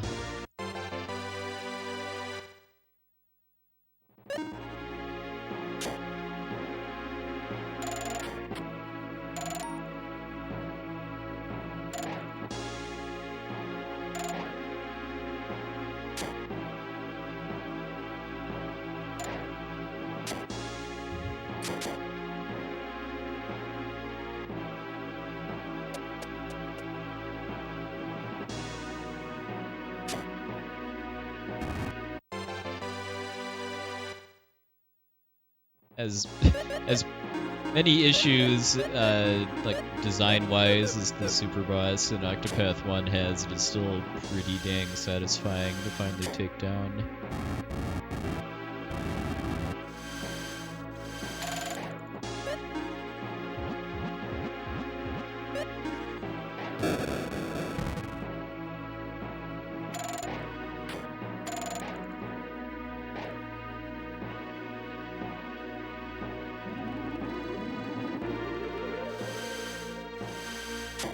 So sadly, this is not going to be fast at all. I'm probably losing like a better part of a minute here because of, I mean, unless I get like extremely lucky and Hydra malays Dakar and fills his IP bar.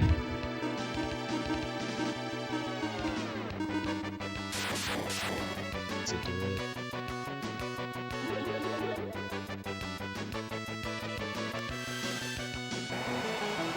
One hit from the Lions on Dakar probably would have, assuming the rest of the run played out the same, probably would have been enough to get Fatal Blow here.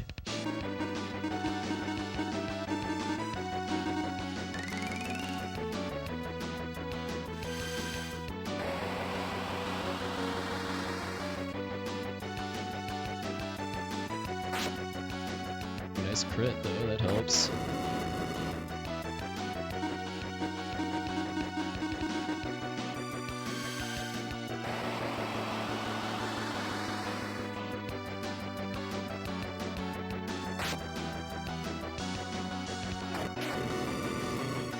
Fatal Blow, if I'd have gotten to use it, would have done like 1900 damage or so for perspective. A little over half of his health.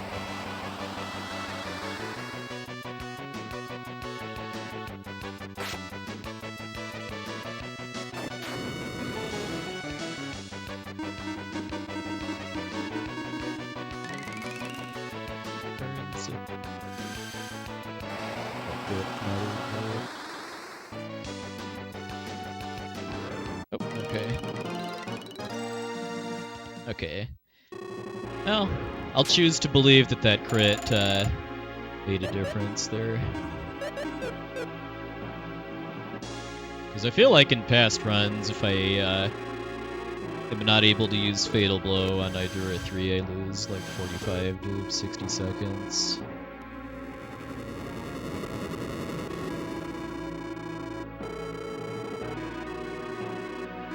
The crit helped, or I just had a really fast Berlin Shrine.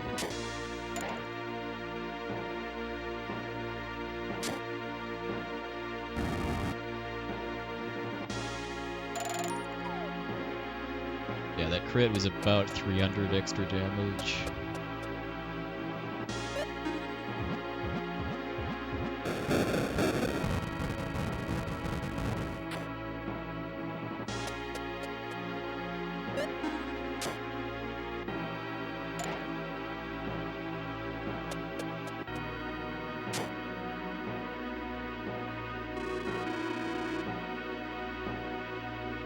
Alright, well, still on a good pace.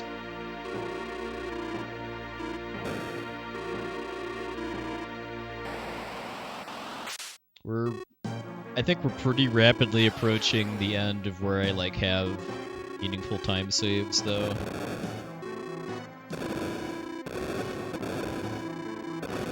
Like, after maybe Soldiers or so is where my PB started getting very good. I want to say it was like 2.5 minutes, at least, behind my previous PB as of around this point.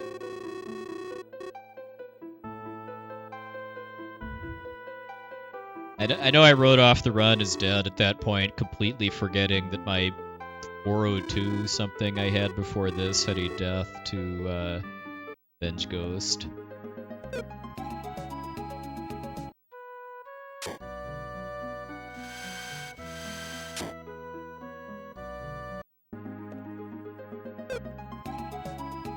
Yeah, it's a real shame nobody other than Dakar can use the Dakar blade. That would change the spirit of the run pretty substantially if you could actually use Fatal Blow on final bosses.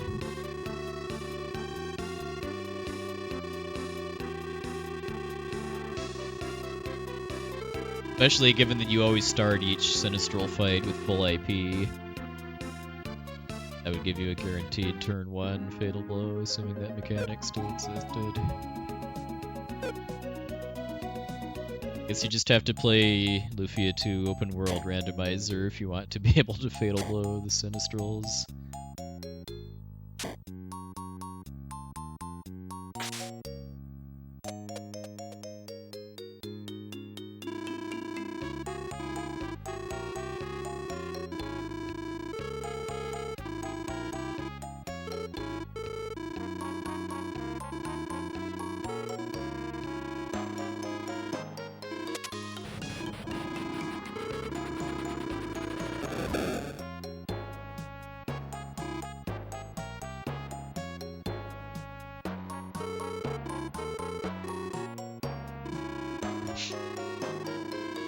Hey Normaki, thanks for luck.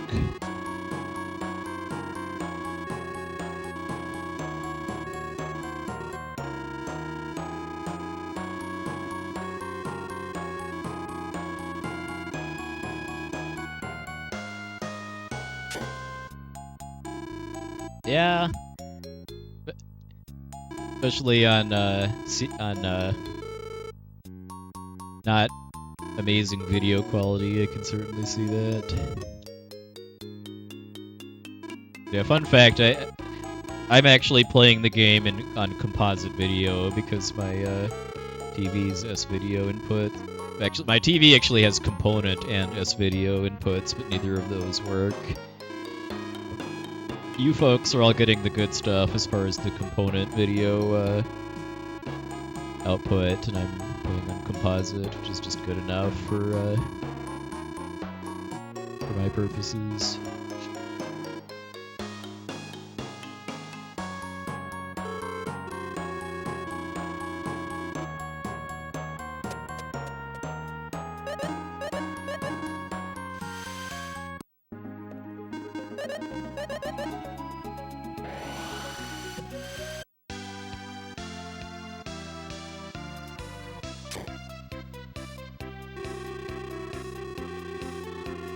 I'm just realizing too that I golded Idura 2 despite some derping in Kuberic as far as going into the wrong building, getting the PSA about getting addicted to the ancient cave, and also trying to leave instead of just going straight back to the boat dock. I think together those were probably like 5-7 seconds. Maybe a little more than that. Flowers, 1 kill.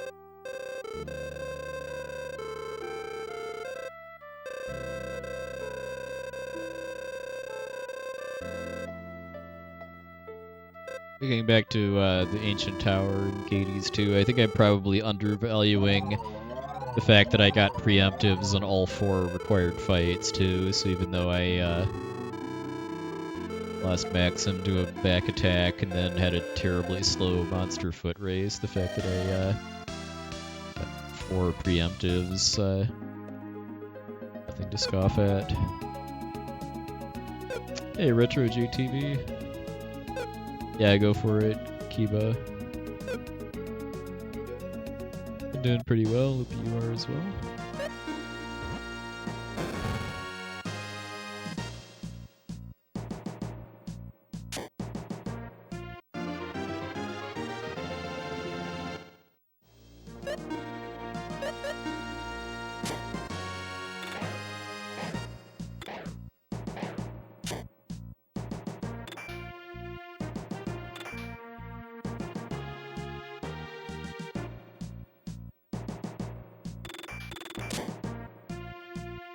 Well, the townspeople at least kind of tell you where to go to Alexis's lab. If you don't pay enough attention to the dialogue in the lab, though, then I could very much see getting stuck on figuring out to go back to Alan after that. Heal too.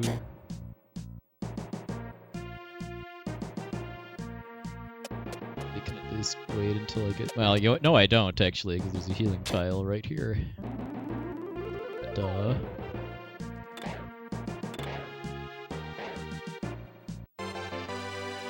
I'm not gonna try this. I'm just gonna redo set strat.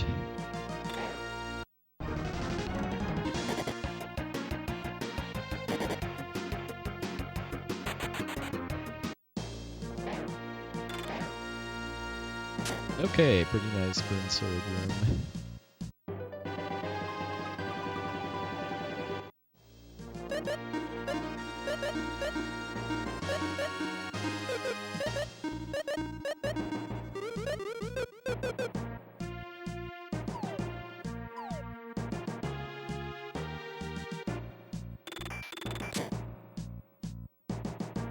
I feel like the burn sword room is probably the main deciding factor in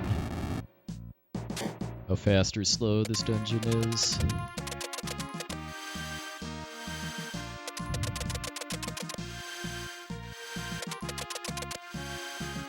There's almost, well, I mean, the only real RNG on Rogue Flower is just how many times it wakes up, and that's not really that meaningful.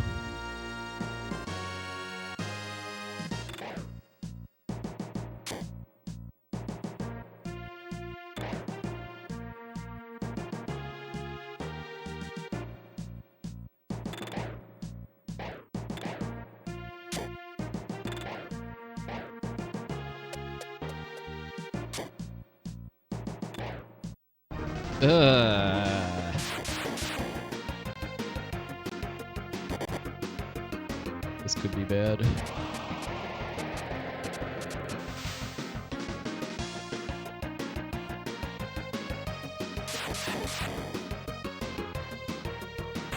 Okay.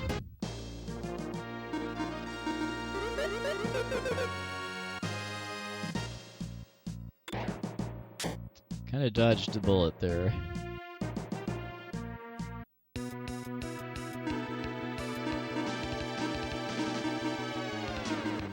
Hey, get cooped, welcome in.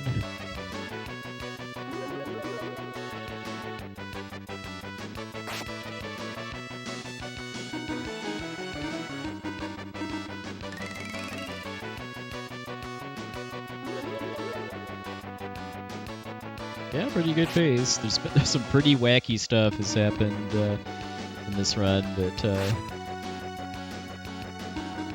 the overall pace is pretty good.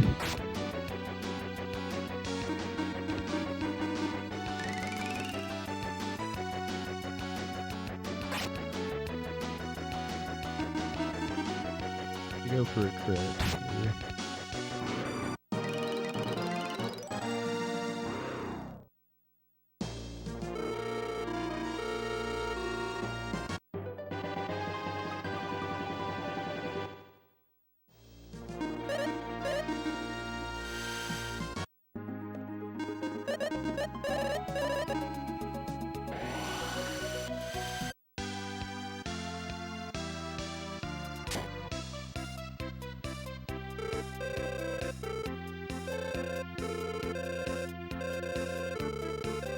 So 1352 is probably maybe like a 2 or 3 shadow encounter, Dunkirk North Cave.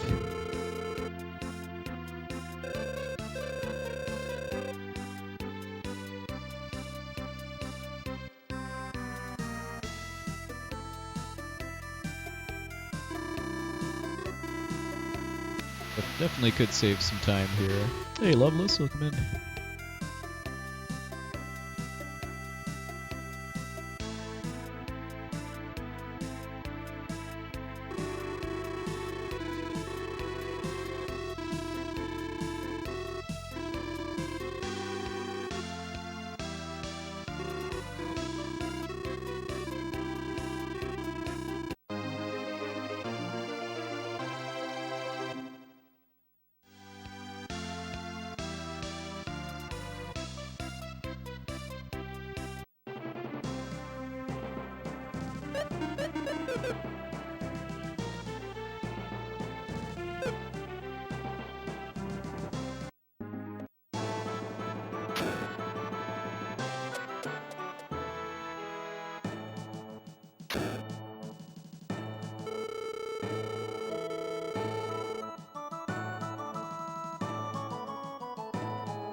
Yeah, same. Cheese Whiz. There's good. I mean, there's lots of good newer RPGs, but they certainly don't make them like this anymore.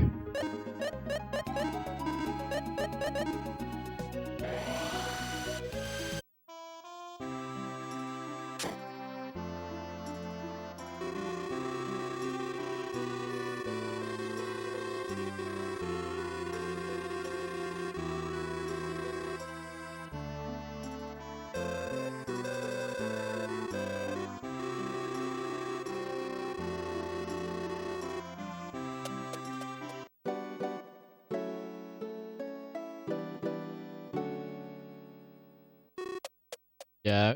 Oh, I'm definitely planning to play Sea of Stars. It's probably not going to be super soon, but I've heard lots of good things. As far as indie retro RPGs, the next one I want to play is Chained Echoes.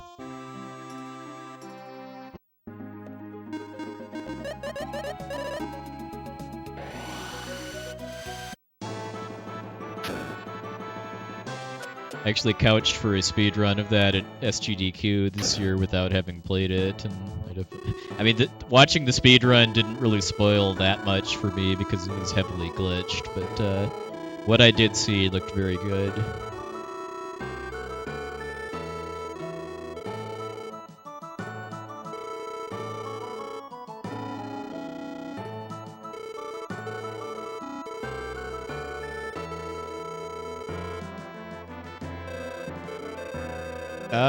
Probably Gold Dragon Con, because gold dragons can't teleport.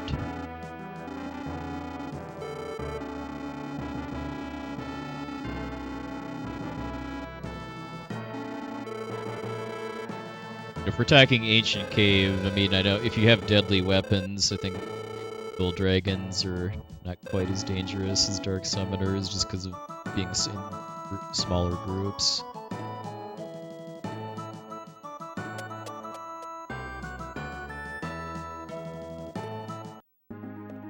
Take my word with a grain of salt, though, given that I've only actually finished the Ancient Cave once, and I've never actually done a speedrun of it.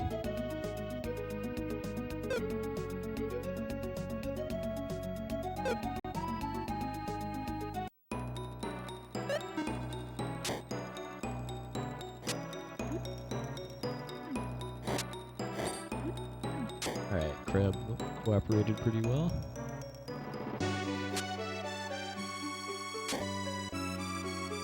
Hopefully that is a sign of good things to come in the rest of this dungeon.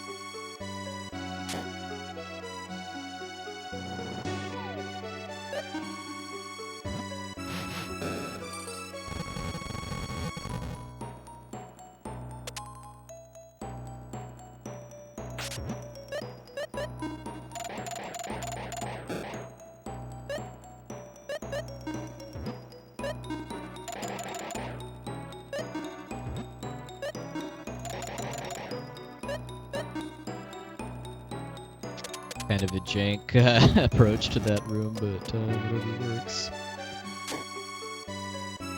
Kind of more optimally, the siren just hangs out in the other corner of the room, and I can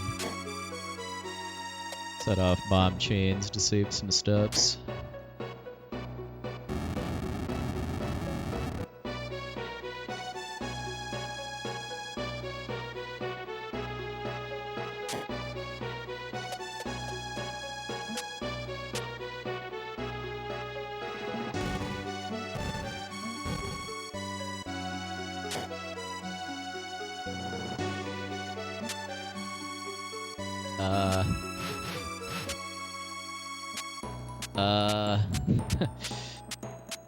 Come on. Dare I say it, but that's never happened before as far as the siren just causing the flower to just completely detach from the wall and play Ring Around the Rosie or something with the siren. That was a pretty silly way to lose some time.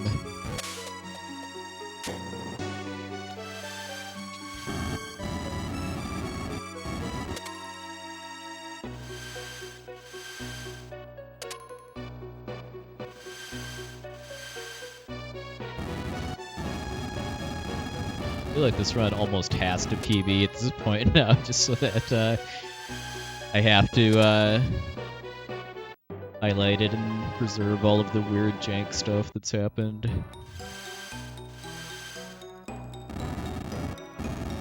Because for people that weren't here for the earlier parts of the run, I for all intents and purposes, should have lost the run to Regal Goblin, but I was, because I had to use 2 miracles to revive Tia, and I was only able to continue because I'd gotten a horse rock drop in a fight before that, which let me sell to have enough money to keep the run going.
One tile too late.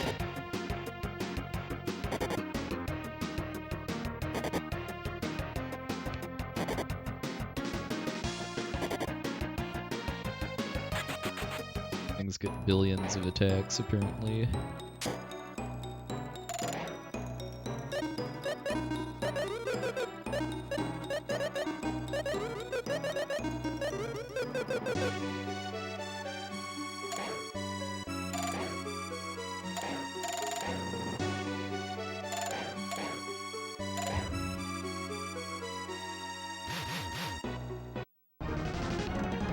Dang it. I just waited it out.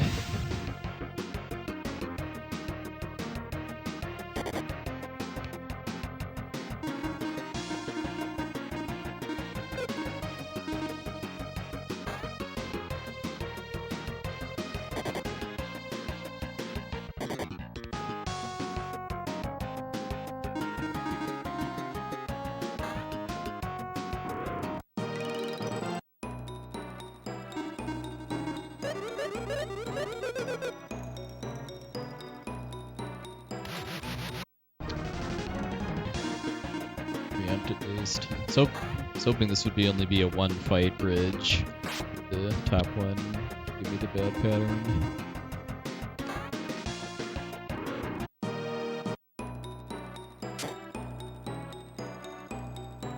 This is probably not going to be much of a time savings in between that and then the the issues and with getting caught by that Draconian.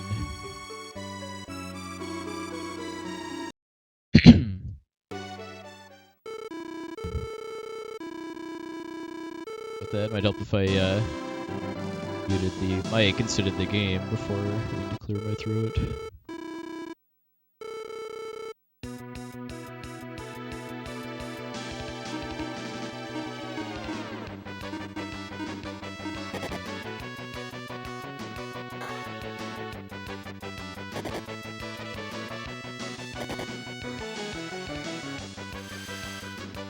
Too paralyzed.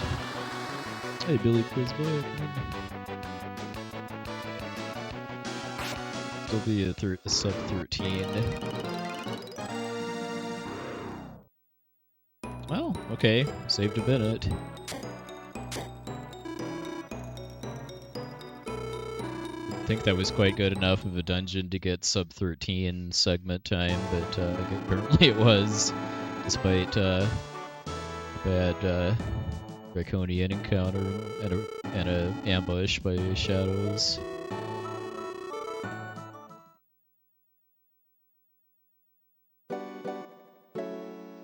I know both Elmagus and Voltas have sub 12 golds on the soldiers segment, so still love to see that for my own friends at some point.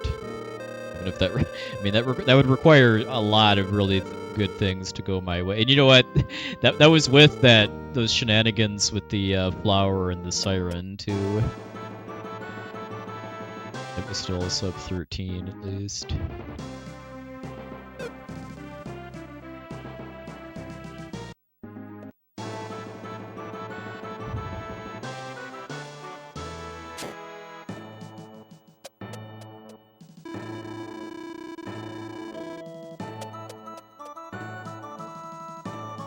A lot of it just goes to show just how important, how subtly important optimized movement is in this run. Especially for segments where either the dungeon either doesn't have a boss or the boss is pretty trivial. The swings usually just come from how clean the movement and the enemy dodging is. Like this one, this is actually a pretty good example, because there's no boss or required fighting at all in this segment, it's just pure movement.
So now that I'm past the soldiers, I feel like the rest of the run is largely going to be about just trying to hang on to as much of this lead as I can.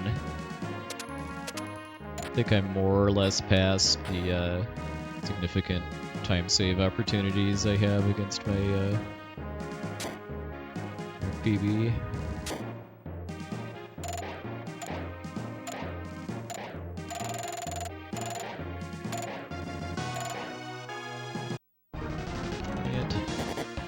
Samurai a couple times.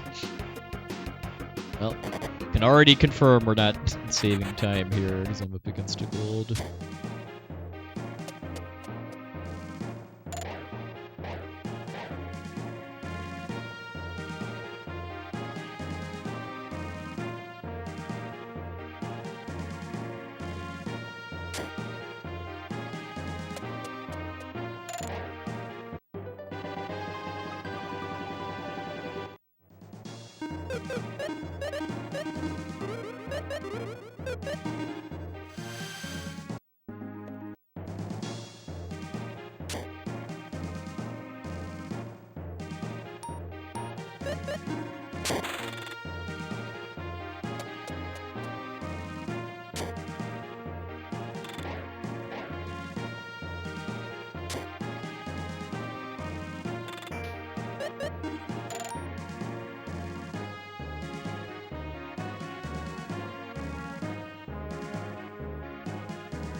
Whee!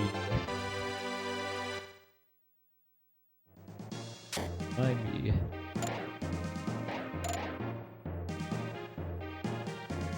Is that samurai was a lot more cooperative.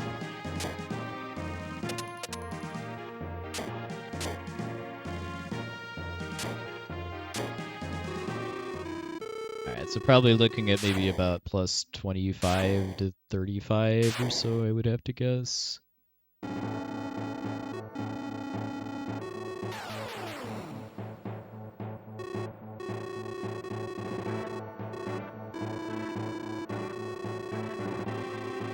Not that much. I mean, I did have a good overworld walk to get here. Really, the only thing that kind of went bad was the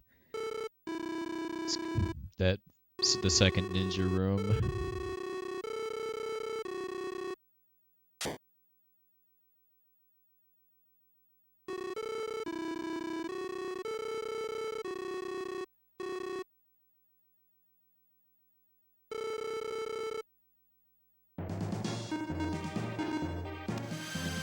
Okay.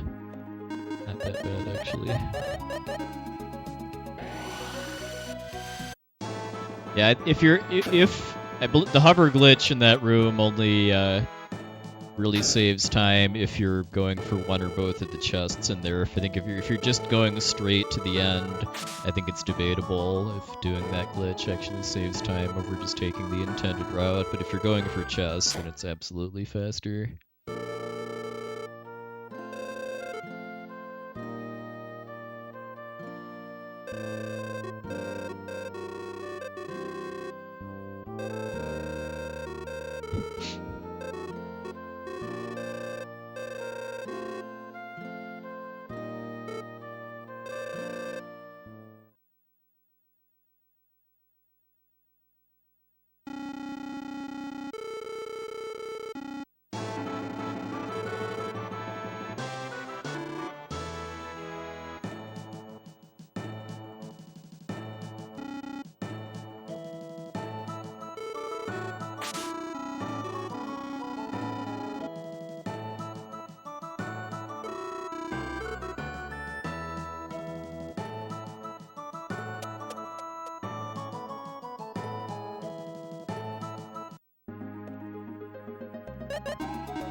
More a fan of bass myself.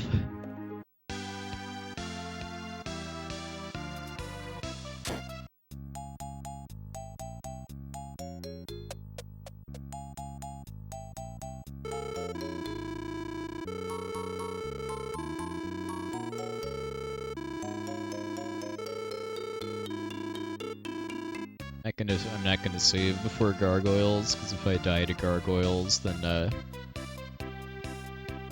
I don't think I really have a chance at a PB. Because even if I don't lose all of my lead to a gargoyle's death, the rest of my splits are already rough enough to compete against.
Here we go, coin flips.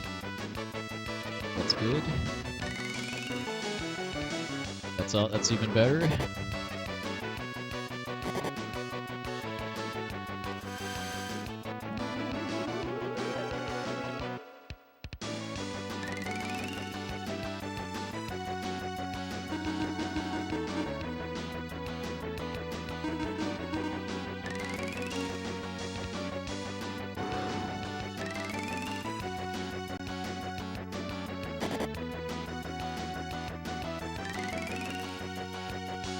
Nice, really good.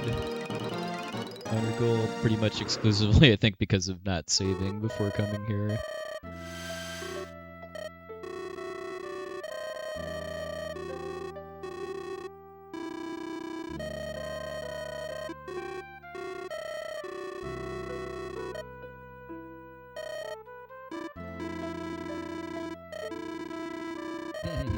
Terrible!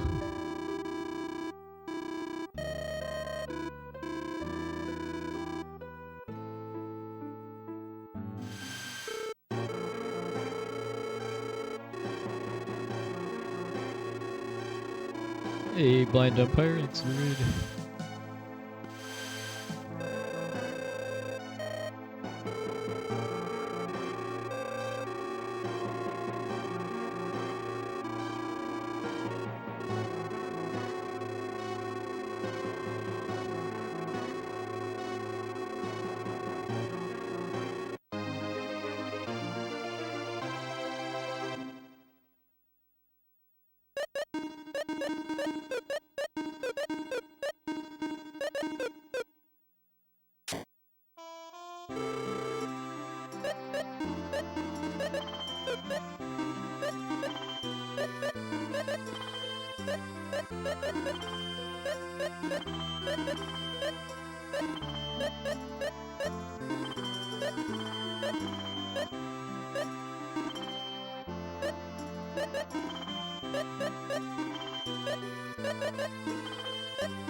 Weird pattern.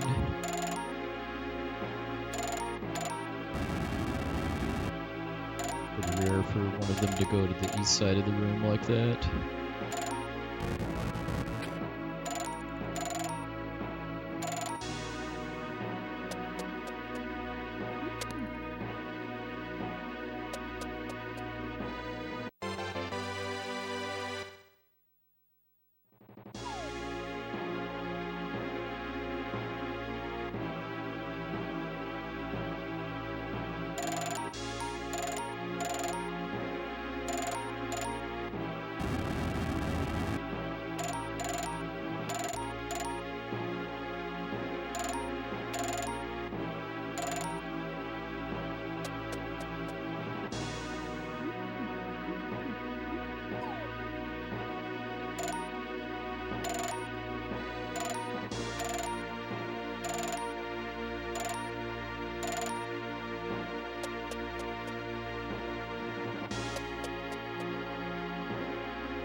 Super Castlevania 4 home.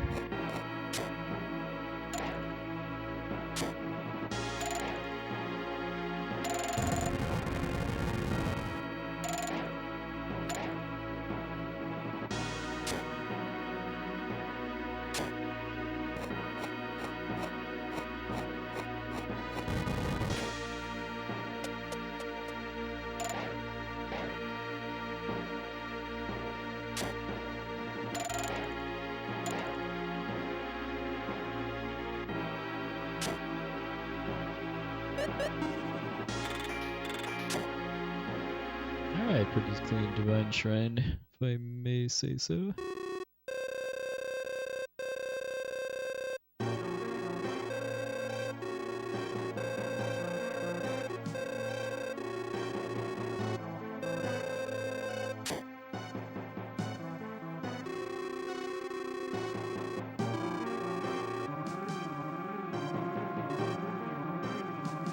This is another just kind of pure movement and enemy dodging split. Well, there's a pretty big shopping sequence at the start of it too.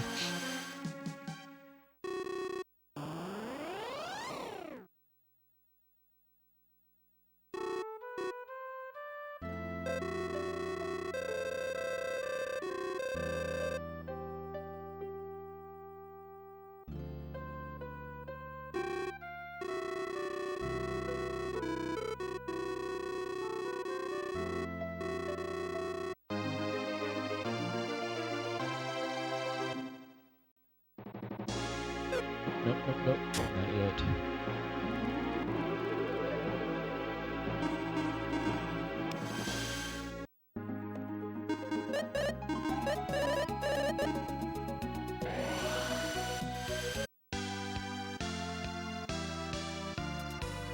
I forget to get the free level ups.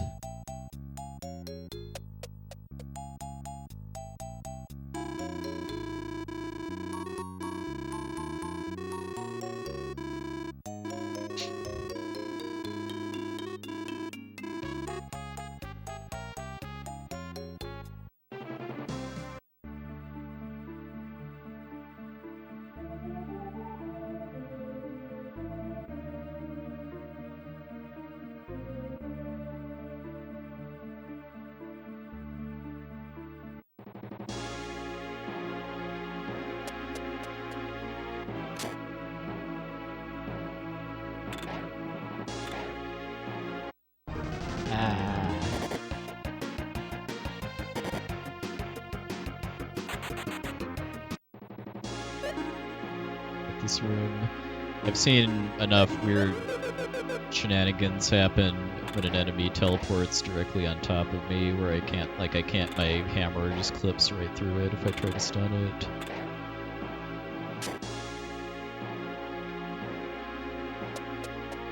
Good chance that...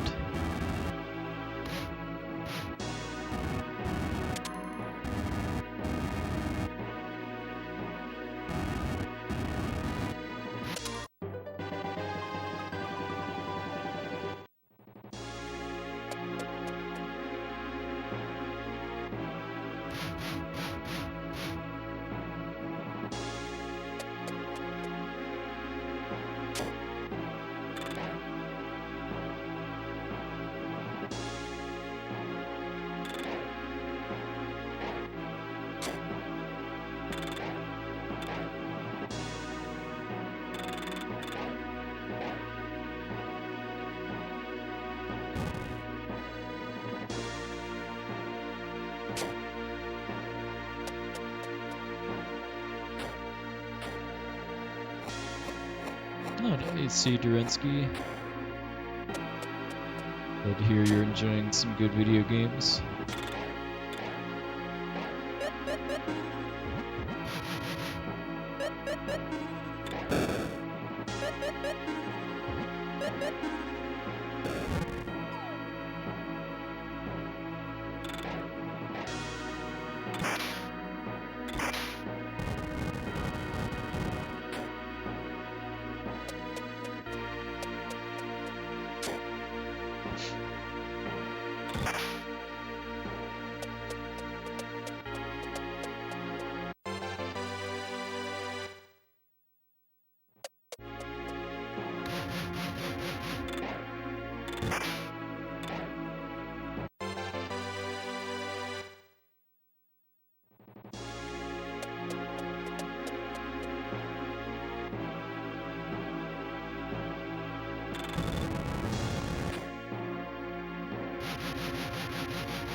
Save just in case I get a Doomcry wipe on the first turn or something. It wouldn't be that big of a loss.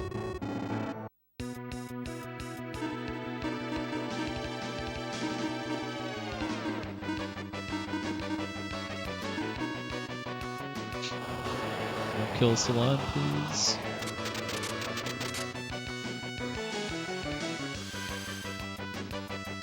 That was not killing Salon, please.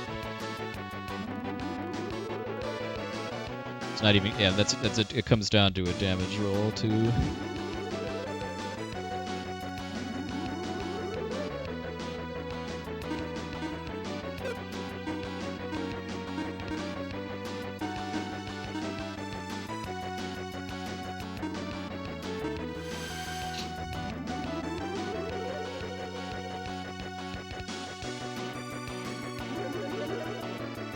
No, I didn't.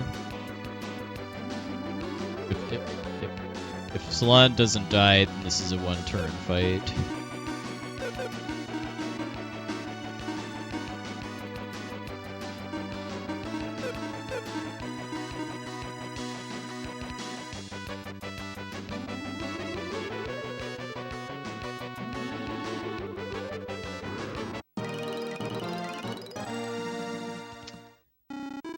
Phooey. Yeah, this is really, I think this is going to be kind of what most of the run is going to be like, is just kind of starting to bleed away time here and there, just because I'm up against a lot of really good segment times.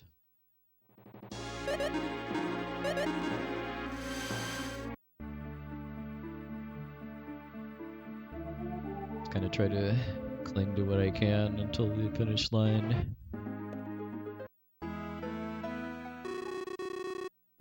This next split, though, I know I do have time to save, though, from a new strat I have for one of the enemy rooms. If it goes really well, I can save some meaningful time there. Yeah, there's a credits warp glitch that you can do pretty much as soon as you gain control of Maxim at the beginning. Beat the game in under 1 minute, potentially.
Yeah, I did the credits warp as a bonus incentive at Limit Break, although I learned the hard way that at least the route I was using is not very reliable to do on an actual Lufia II card as opposed to a flash card. If I ever do something like that again, I'll either need to just plan on doing it on my flash card from the beginning, or find an alternative route that works more reliably on original hardware.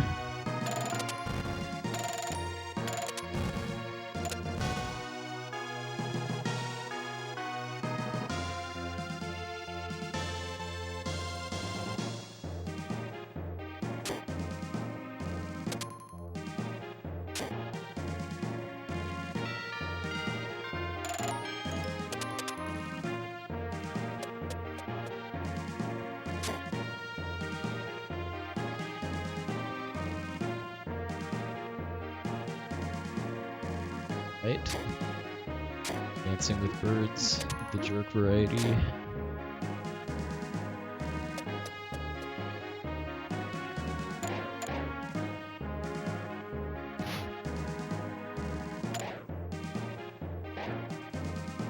Alright, nice. Got the new strat.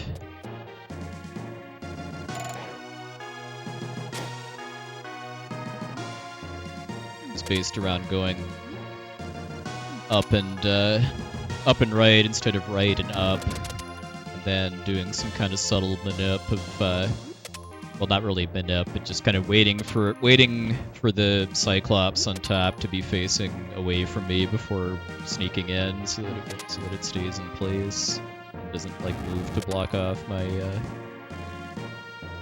my path to the exit.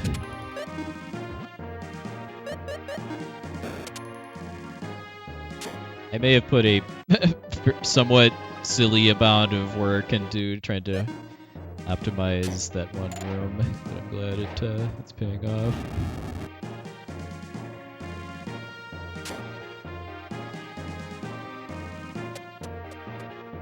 Yeah, I mean, I call this the mosh pit for somewhat obvious reasons.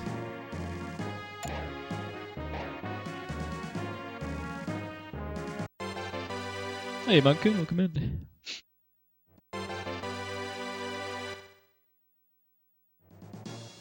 The older route would get those chests on the first trip through the room instead of the second, but I just doing it that way, I was always struggling to just get past the green lizards that were usually in a pretty bad spot around the chests.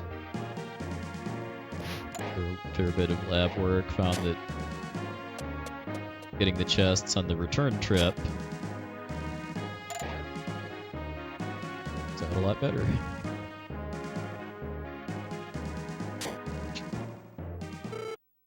Alright, so this may be a gold. Should be a time save, if not a gold at least.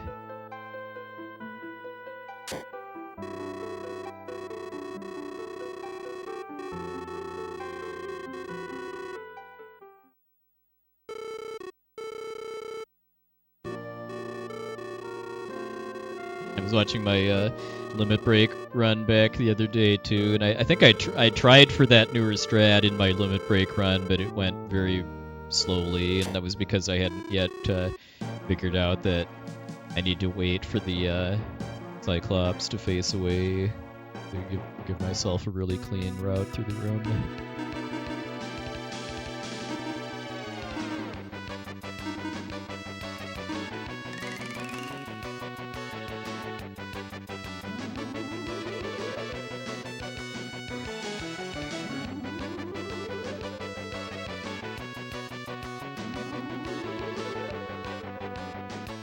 Very minor gold, it looks like. 4 seconds. I will take what I can get.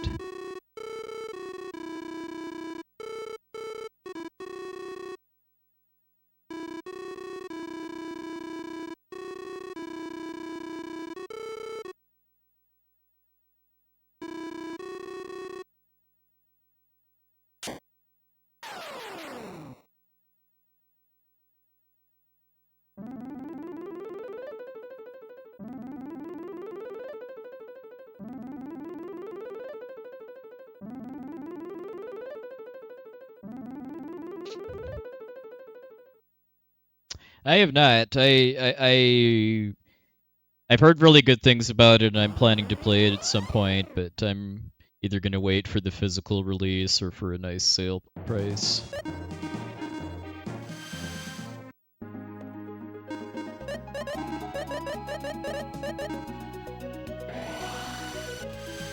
Their minor route change I'm doing at this point is using RD to cast Warp instead of Salon, just to save Salon's magic for Fire Dragon.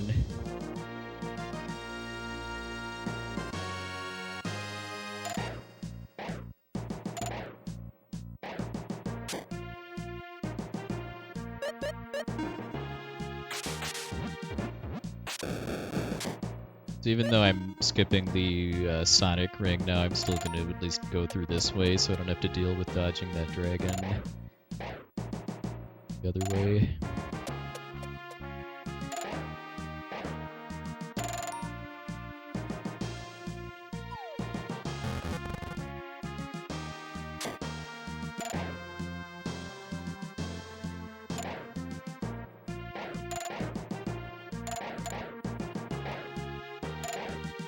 Super clean, but no encounters at least. Call that the mini mosh pit.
Time to say hi to the world's most difficult trick, and now it's time to say bye to the world's most difficult trick. Yeah, Abominable Kenny, I wholeheartedly agree that that growing weeds puzzle, I think, is the hardest required puzzle in the game. The world's most difficult trick is harder, but that's optional.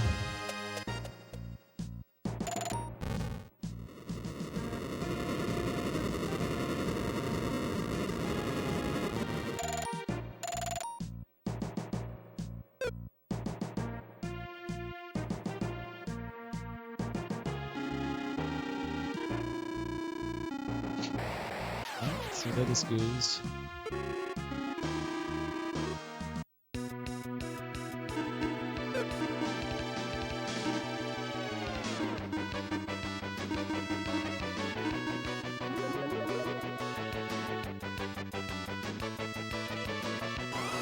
Alright, no bite to start out at least.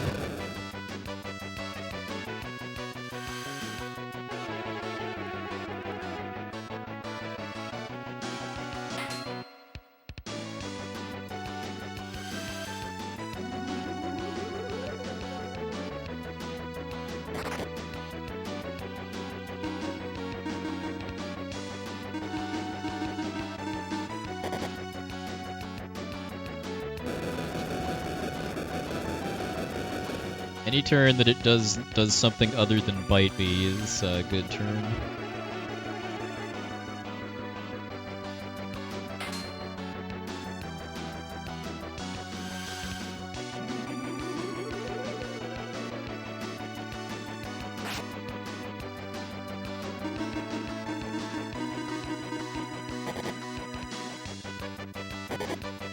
Okay, well, if it's gonna bite, biting Salon is what I want to see, just because Salon, ironically, is the only character that can survive that because of having fire resistance from her shield.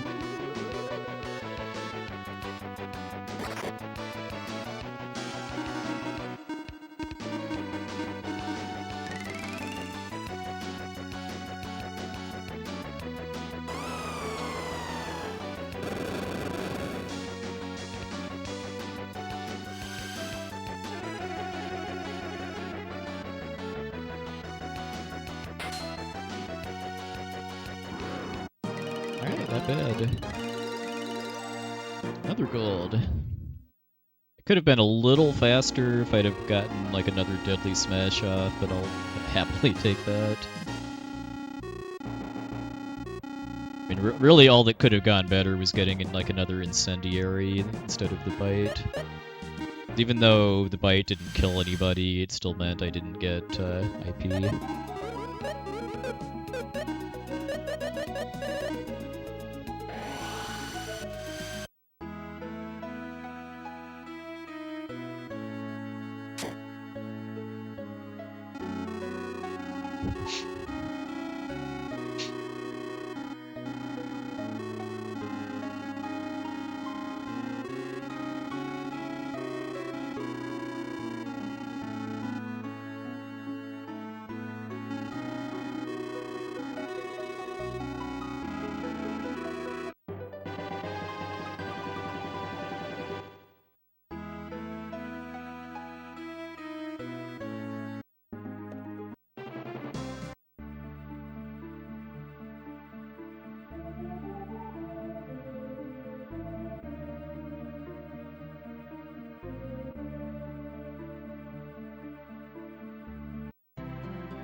Yeah, this game This game's underwater music does what any RPG underwater music should do, and that's just be unearthly chill and soothing.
Okay, that's a back row ghost, so it's not robbing me of damage.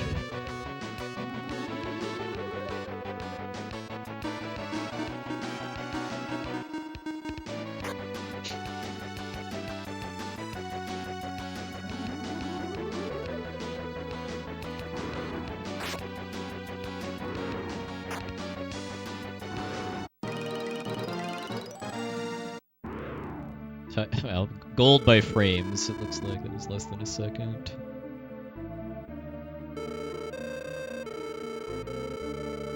I feel like a lot of these golds I'm getting lately have just been from playing a little riskier as far as way less safety saving in particular.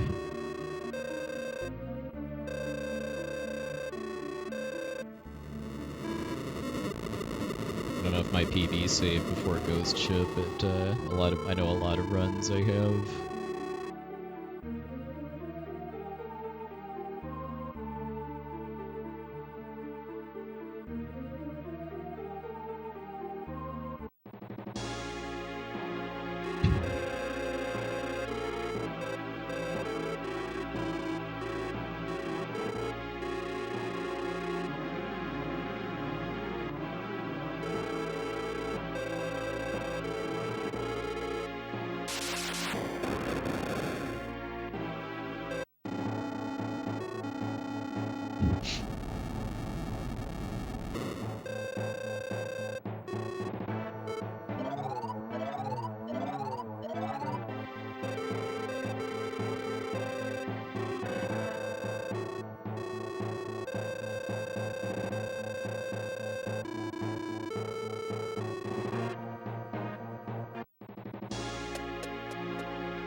To the glitchy void we go. It's a big part of why, for playing this game casually nowadays, I always recommend using a bug fix patch. The vanilla US version of this game has some pretty major glitches to it. Several of which will impact even a casual playthrough like this one.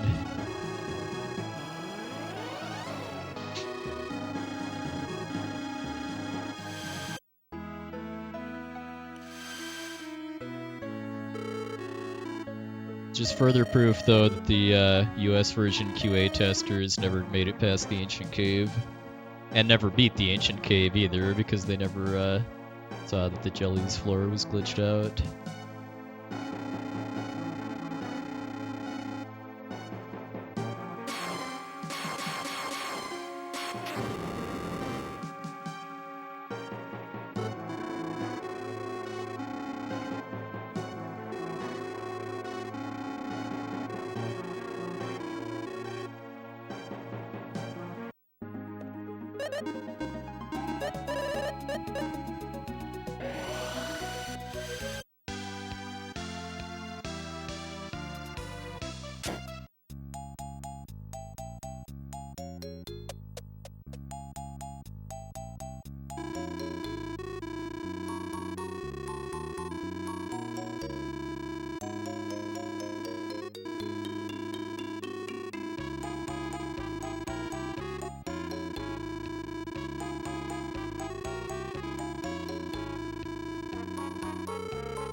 The most plausible theory I've heard on what caused that graphical glitch was an unintended side effect of deleting all the crosses from the churches in the game, except for the one in the ruined village of Gurio.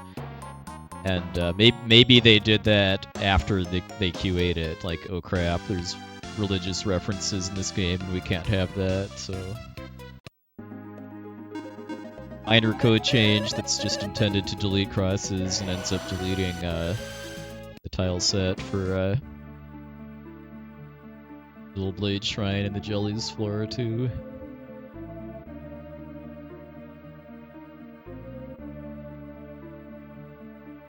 Just pure speculation though. No clue what this game's like development and localization process was like. Other than that, the end product was kind of sloppy in the US and Canada.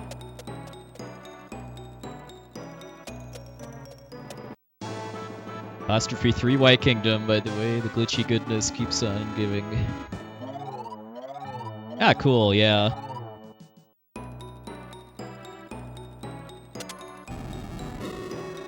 I've experienced firsthand creating problems that that were seemingly unrelated to trying to fix something else, both in my professional life and in speedrunning.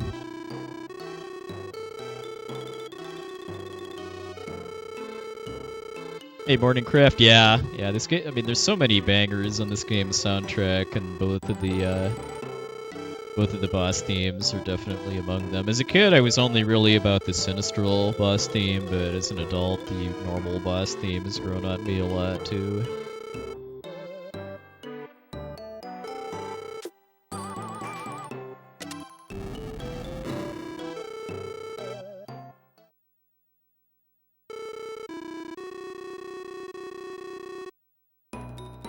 Still gonna grab a save here, just because I need to recover my MP anyway.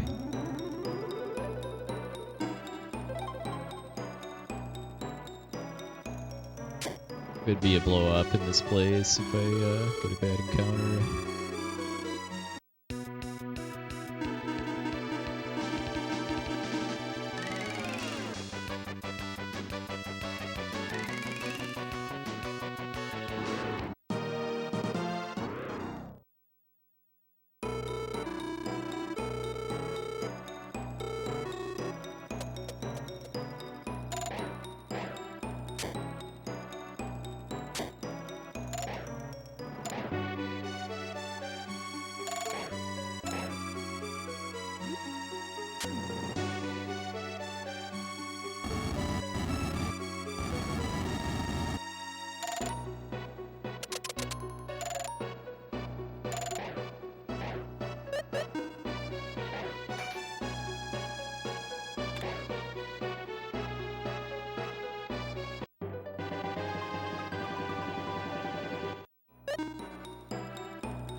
That was called just abusing the fact that the collision detection in that room is broken.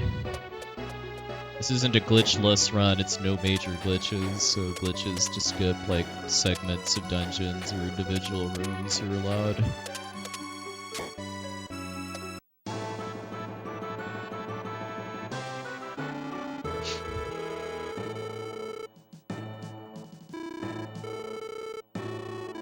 Yep, it's time to fight some of the best sprite work that the Super Nintendo has to offer. Well, after these throwaway goons here.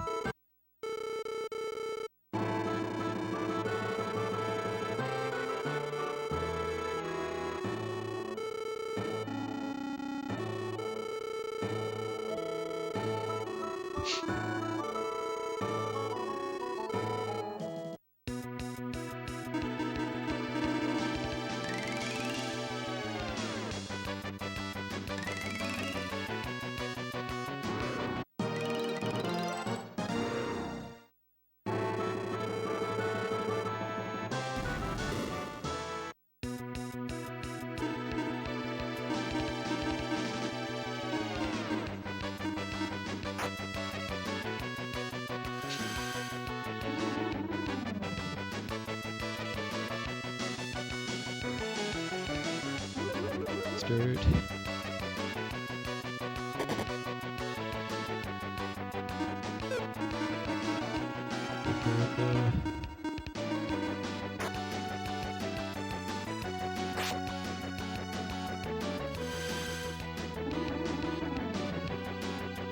He doesn't do its incendiary bomb here.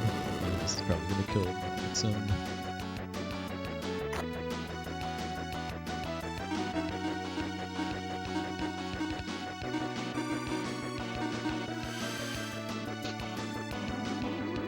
No big deal though. Obviously not what I wanted, but certainly could be worse.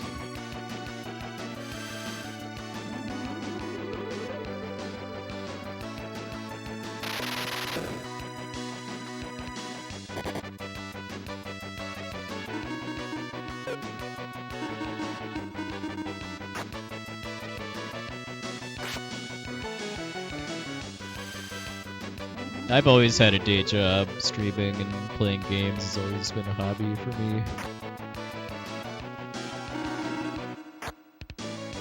No, I've not played Sea of Stars yet, but I definitely want to at some point.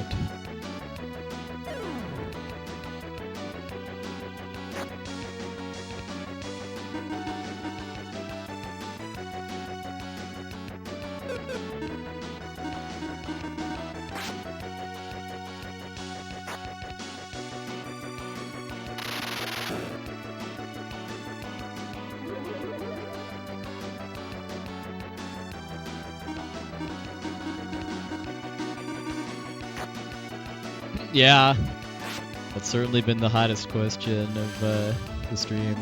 But I'm glad to hear. I'm glad people are excited about a new RPG.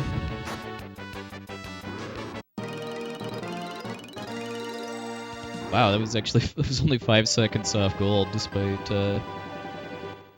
little tomfoolery with trying to revive people.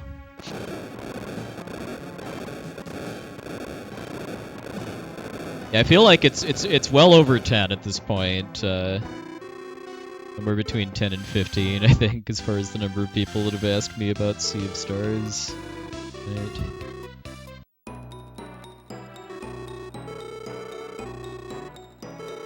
It's all good though. Again, happy that good turn-based RPGs are still being made and that people are excited about them.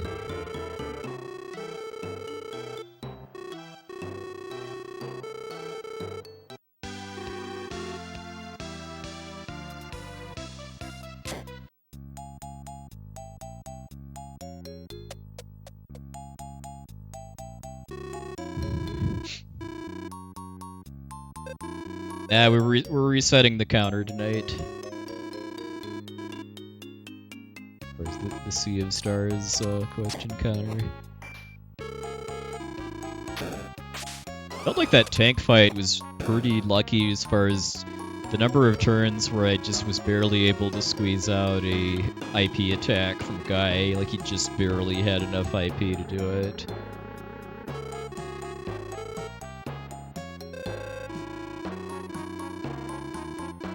Oh, people were routing the demo for Sea of Stars, I'm sure. Oh yeah, plus also Star Ocean 2 remake coming out later this year too.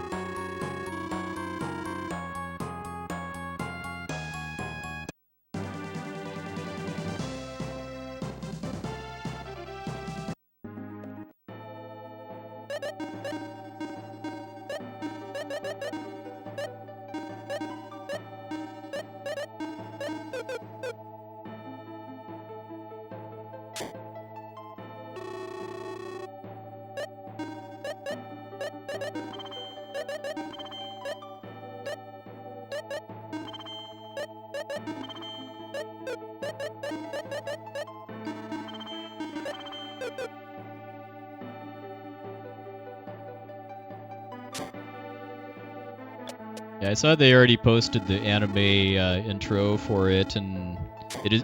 I watched it, and it is very, very anime.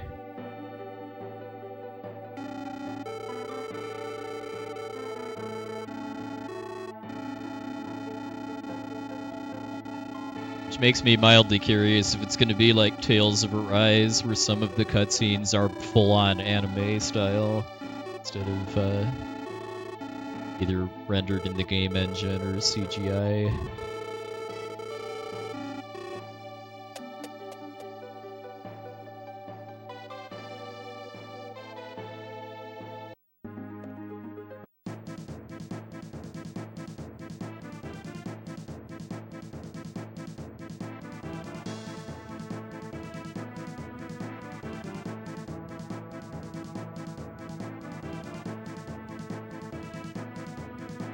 If you ask me, I would kind of rather see a remake of Final Fantasy VIII than 9. I feel like 8 needs it more.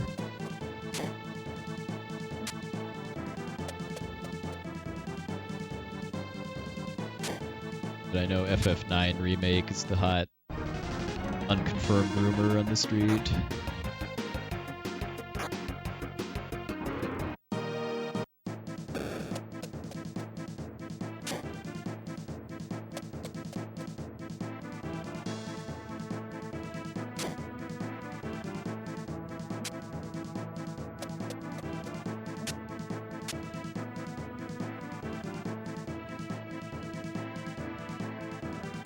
I mean, all these comments about people liking 9 more than 8, I think, are kind of proving my point about why 8 could use a remake more than 9 could.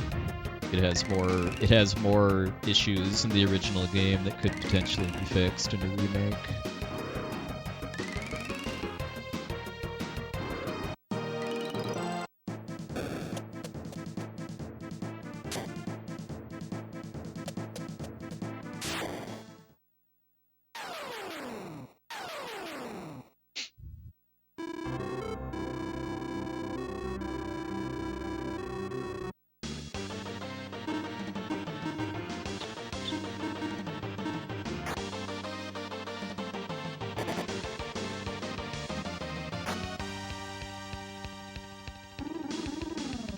Berserker. I mean, older games that have held up well, I don't really think need to be remade that much. Remastering them and putting them on, making them conveniently playable on modern technologies is a good thing, but like full-on remakes, I think, should more be reserved for games that just would benefit more from it because they have issues, like they're dated or have other issues that could be improved on.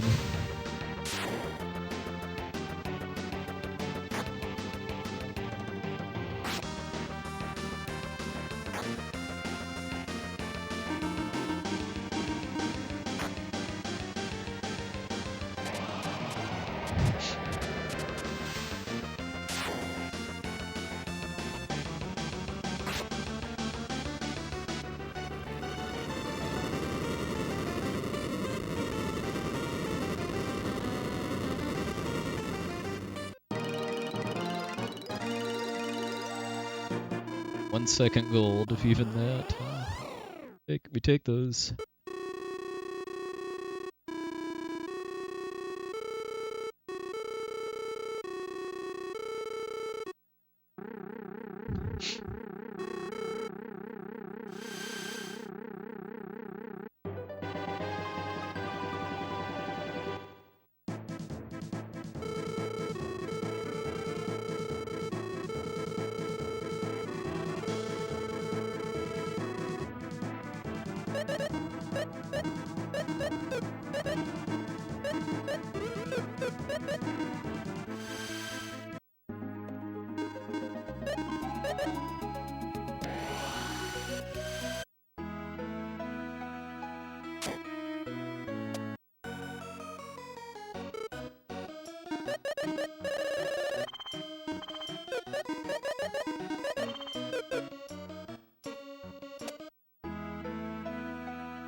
Right, people are coming up with explanations of what DK stands for. Nobody has said Donkey Kong yet, for shame.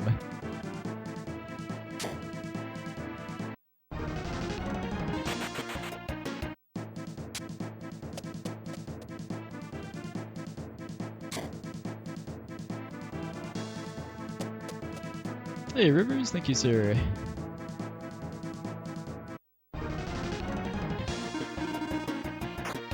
The biggest irony about this run is that it should have died to the second real boss, but I'd gotten a lucky drop that I could sell for enough money to continue the run past that point.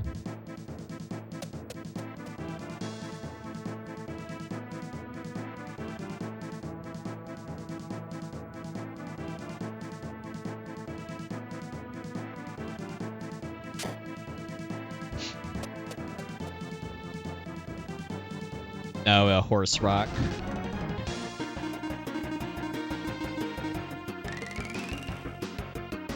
Catfish Jewel is banned in this category because it's a boss drop, but horse rock is just a drop from a regular fight, and those are allowed.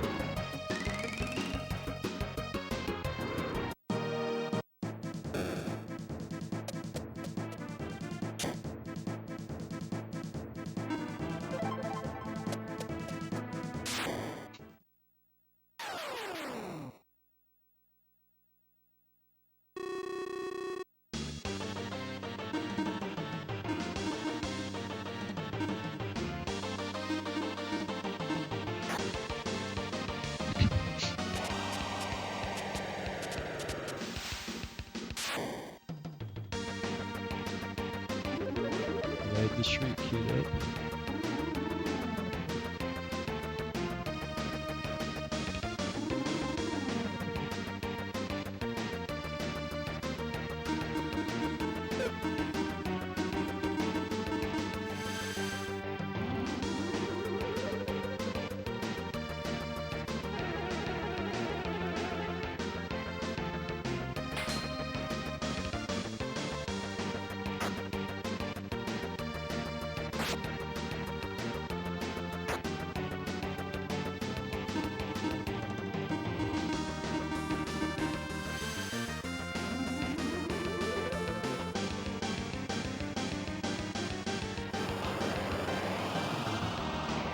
Not using Galactic Lancer, which is his least dangerous and fast animation attack, but he isn't punching anybody at least.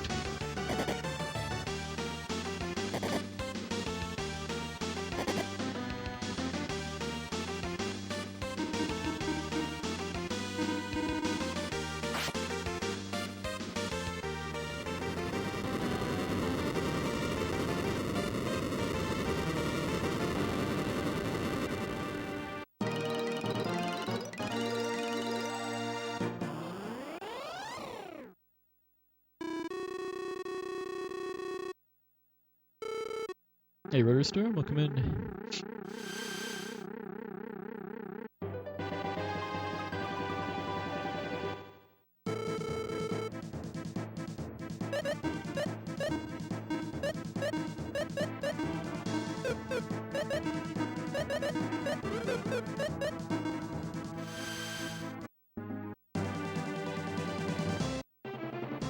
Okay, I guess we're landing in the water because I couldn't get the MLG landing. No, the only remake this game has ever had was on the Nintendo DS. It was a kind of more of a reimagining than a remake because it changed a lot of stuff about the story and made it an action game instead of turn-based. I haven't played it myself, but for people that are fans of the original, I have not heard great things about the remake. Yeah, I mean this run had a really whack start, and would have died to the second real boss if I hadn't gotten a lucky item drop in the lead up to it. But here we are, on pace for a pretty sick PB if I don't choke in the end.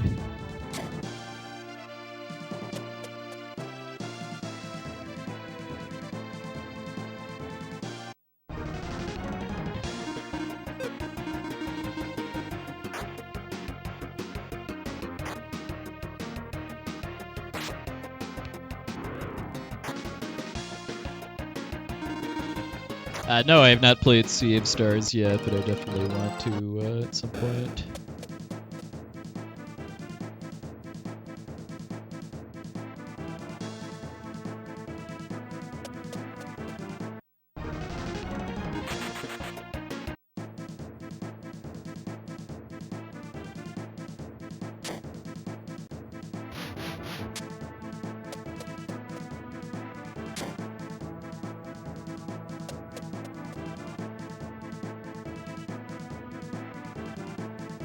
If it didn't require like actual meaningful effort, I'd be tempted to go back and actually do an accurate count of the number of questions about if I played Sea of Stars on the stream. But again, it's all good. I mean, I'm happy that good new turn-based RPGs are still being made and that people are excited to play them.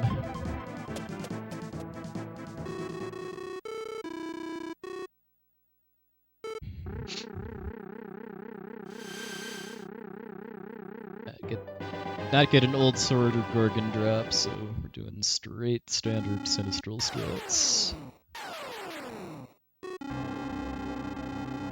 Nice bit of alliteration, if I may say so. Straight standard Sinistral strats.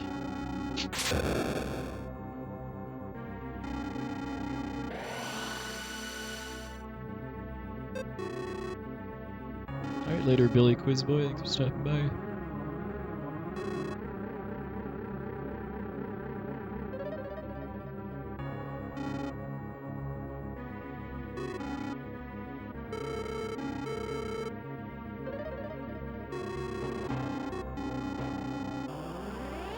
Some of it, I think, maybe just kind of a generational thing. I mean, because when I grew up, all RPGs were like this, as far as having turn-based battles instead of action combat. That's just what I've largely come to kind of associate with an RPG.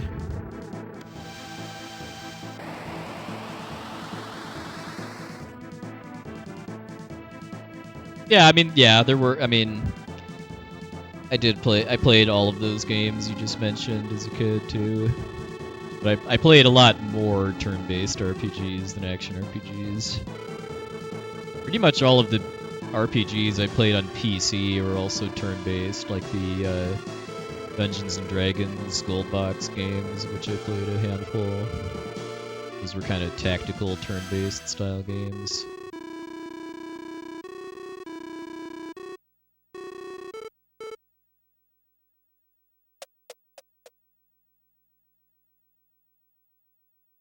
Just to be clear, too, I mean, I don't think turn-based RPGs are inherently better than action RPGs. I like both, personally. I just want to see both styles of RPGs continue to be made.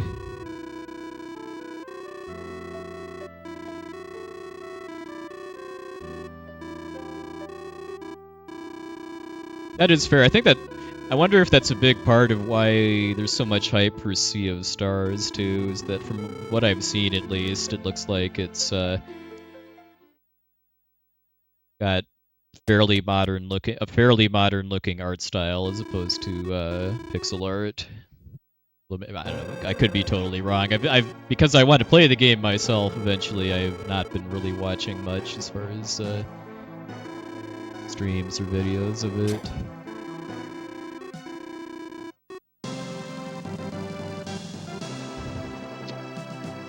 Hey, Dakar, making an entrance as only he can.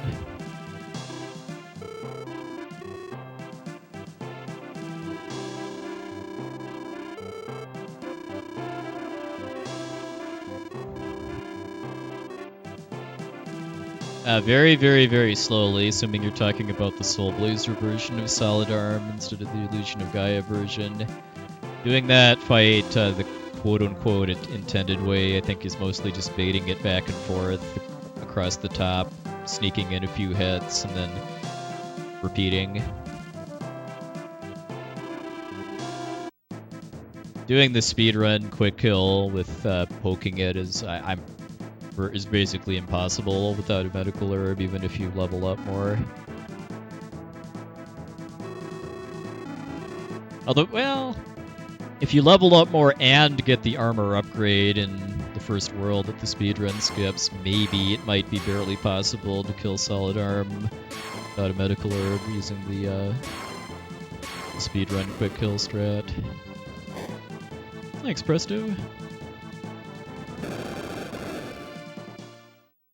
Yeah, there's... Fortunately, the final bosses have very little RNG to them. It's mostly just what attacks they use and how fast the animations are, and a couple isolated cases where either like Ammon can punch instead of use AoE attacks, and that's usually bad, and then Deos could potentially inflict sleep or confusion. Well, sleep is the main problem.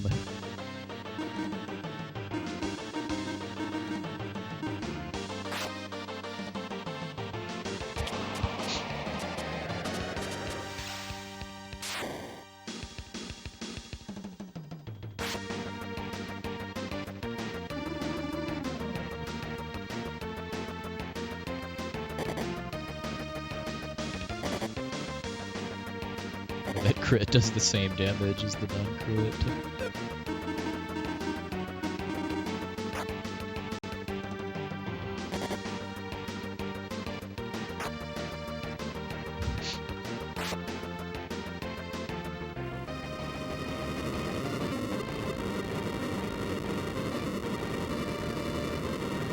We're staring at another gold here, I think largely just due to having pretty fast forced fights in Camirno Tower. You know, the second fight was only one lich.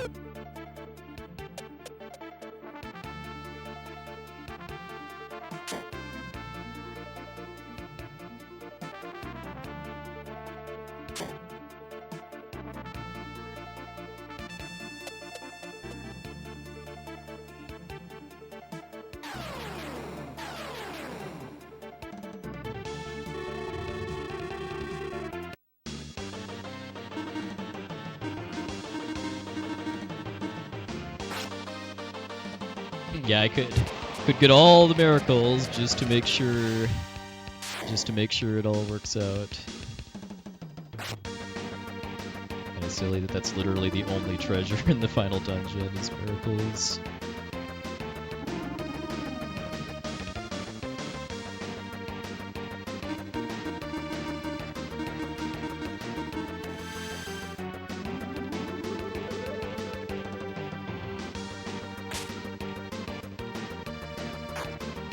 Like the Glancer is what we want to see. It's a fast animation.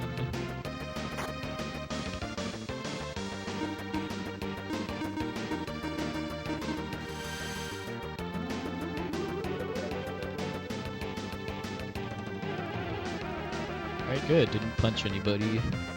Only really dangerous thing you can do.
fry is such a delicious name for an attack.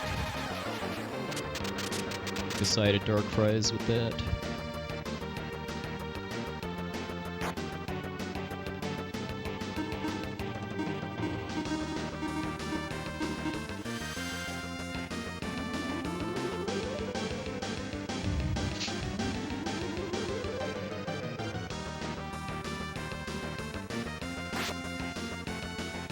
Yeah, same at Lutus.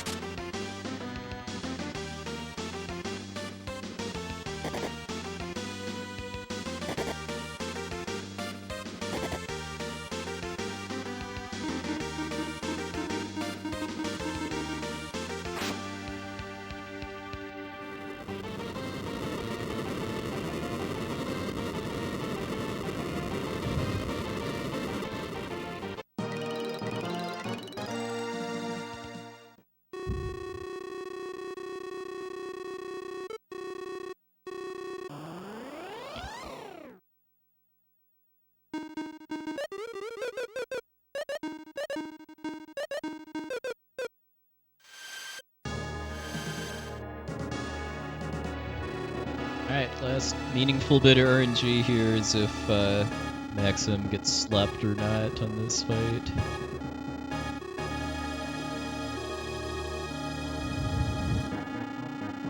It's not gonna make or break the fight, but if it happens, I'll lose a bit of time.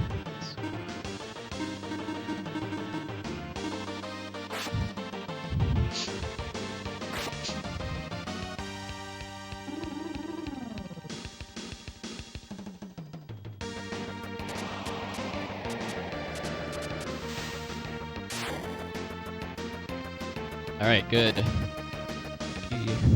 Choke.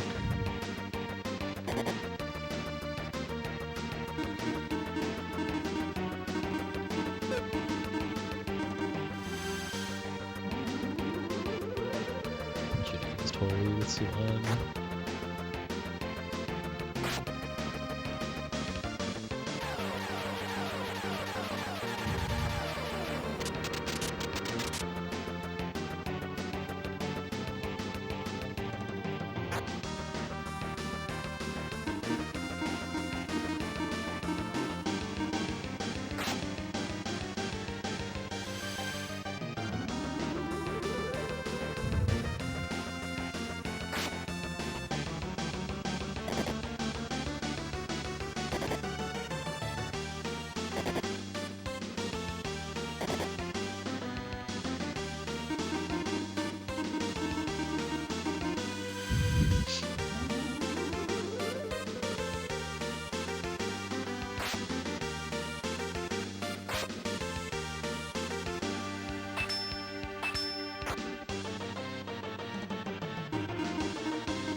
Been able to skip this if I'd have had RD attack. Oh, well, I forgot that I didn't champion with Sulan, or I'm sorry, I didn't pull the energy with Sulan on the previous turn though. Alright, we got him.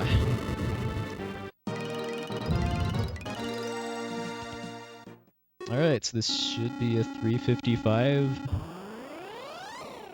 It's gonna smash my goal.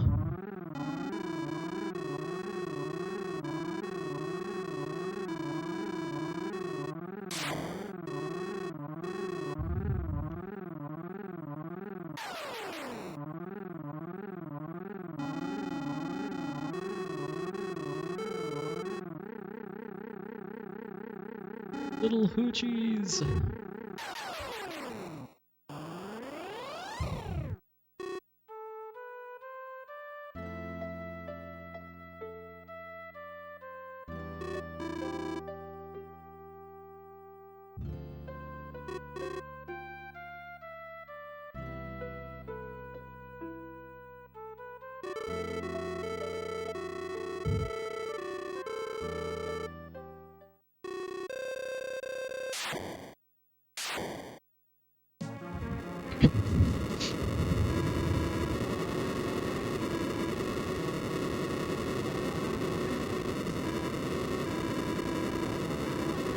let's not get lost on the way to the final split, please. Epic as the music is, especially when you're on PvPs.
Box yet.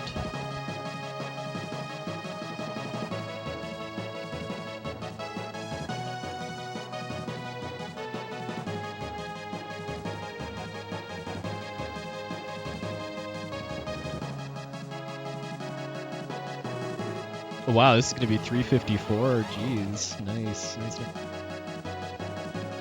right, here it comes.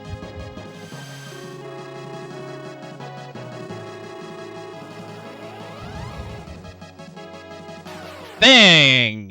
Heck yeah! 354.34. Yes! Yes! We did it. Not only got sub 4, but sub 355 too. Oh, jeez. Thanks for the GGs and the congrats and the nice runs, everybody. Whew! Now my heart rate can finally start slowing down.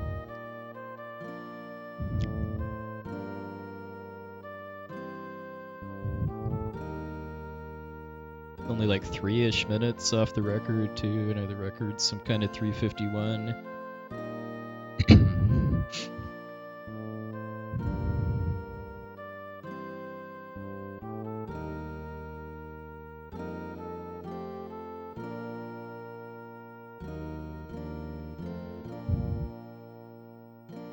Ooh, well, let's look back. So yeah, the start of this run was pretty amazing for people that weren't here. So I had a kind of a weak start, and then a very, very good catfish. So yeah, I had to do 2 extra fights after the kobold room to get the right level for Tia. But then we have Regal Goblin, and by all rights, the run should have died here because I lost control of the fight, and Tia died not once but twice. I mean, 1 Tia death is recoverable as far as using miracles, and then getting an extra pickup to recover the money, but 2 is pretty much rip. But in one of the horse fights that I had to do before that point, I'd gotten a horse rock drop, which sells for 2,500. So that was pretty much the sole reason I was actually able to keep going after Regal Goblin, is that I had 2,500 extra gold from the horse rock that I could make.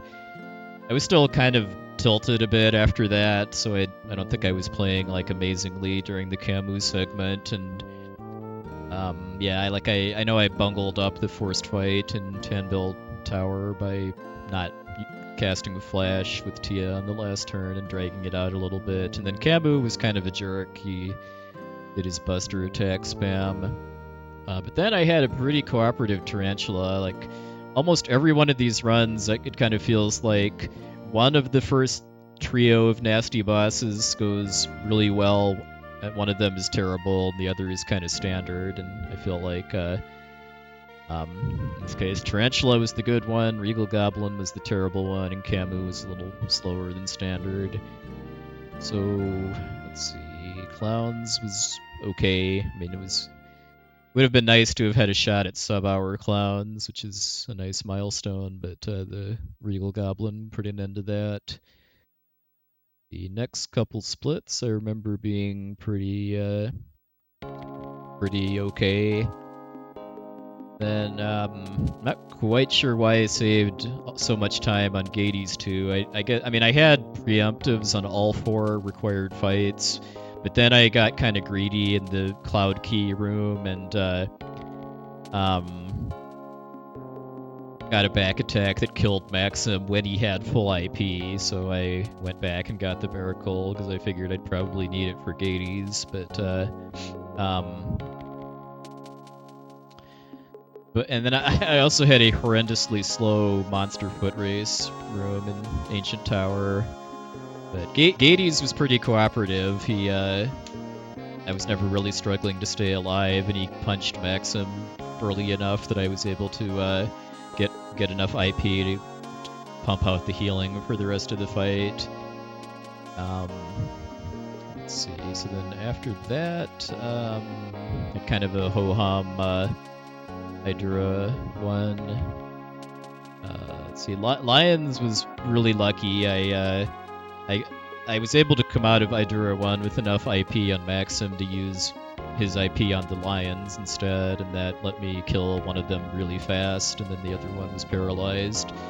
The downside, though, to what happened on Gades and Lions, though, was that I didn't get enough IP on Dakar to use Fatal Blow on Idura 3. I mean, the game teased me a little bit by having Dakar get punched by Idura 3, but that wasn't quite enough to finish it off. So yeah, I had to give back some of that big time save on Lions on Idura 3 because of not having Dakar IP, but that's usually kind of the trade-off on that. Yeah, thanks again for the GGs there, buddy. But yeah, so that was, I don't know, probably 30 to 45 seconds or so lost because of not being able to Fatal Blow Idura that drags the fight. I know I got a crit with Dakar, which maybe saved a little bit, but yeah, not being able to Fatal Blow is usually like at least 2 full extra turns, if not 3. So let's see, after that, I had a pretty solid Burn Sword room in Rogue Flowers dungeon. Dankirk North Cave, I had a really weird incident with a hallway where there's a flower and a siren, where the siren's movement pattern caused the flower to just completely break away from the wall it normally follows, then just kind of play Ring Around the Rosie on the siren, so I had to kind of kill a little time waiting to get an opening to get past it, what is normally a pretty consistent room. And I had 2 fights in the Shadow Bridge room. One of them was an ambush. What else? Yeah, and then I got 2 paralysis procs on the soldiers.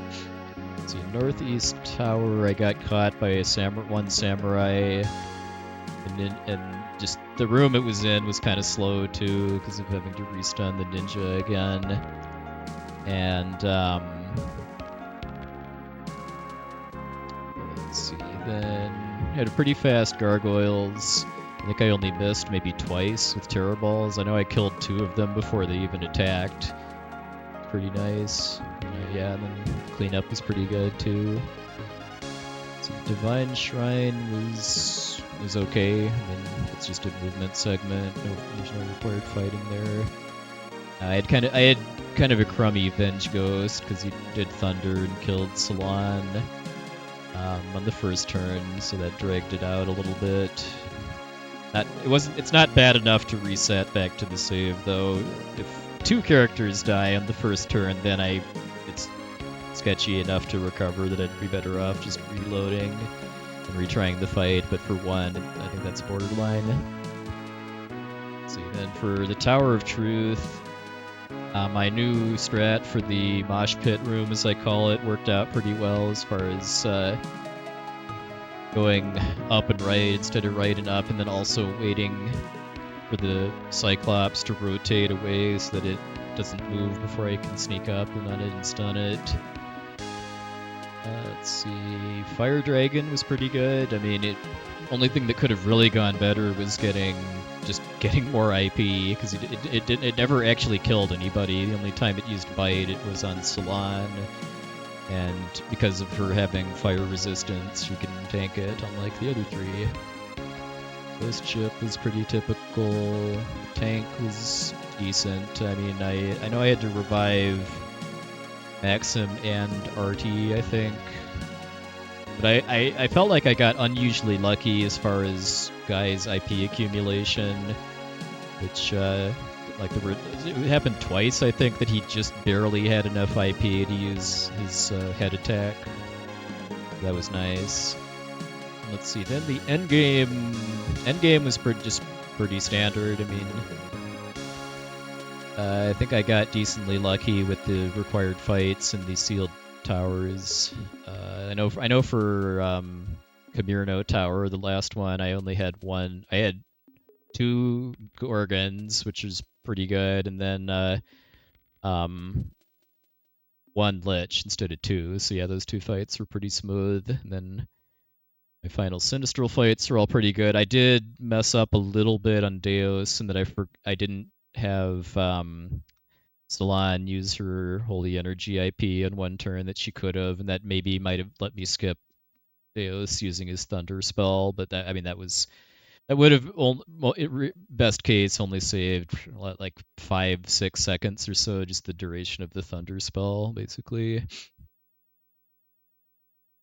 And yeah, and then I mean, I didn't get like amazing luck with either Ammon fight as far as his using Galactic Lancer instead of slower stuff, but he didn't punch anybody, which is worse, because if he kills somebody, then I have to take turns reviving them.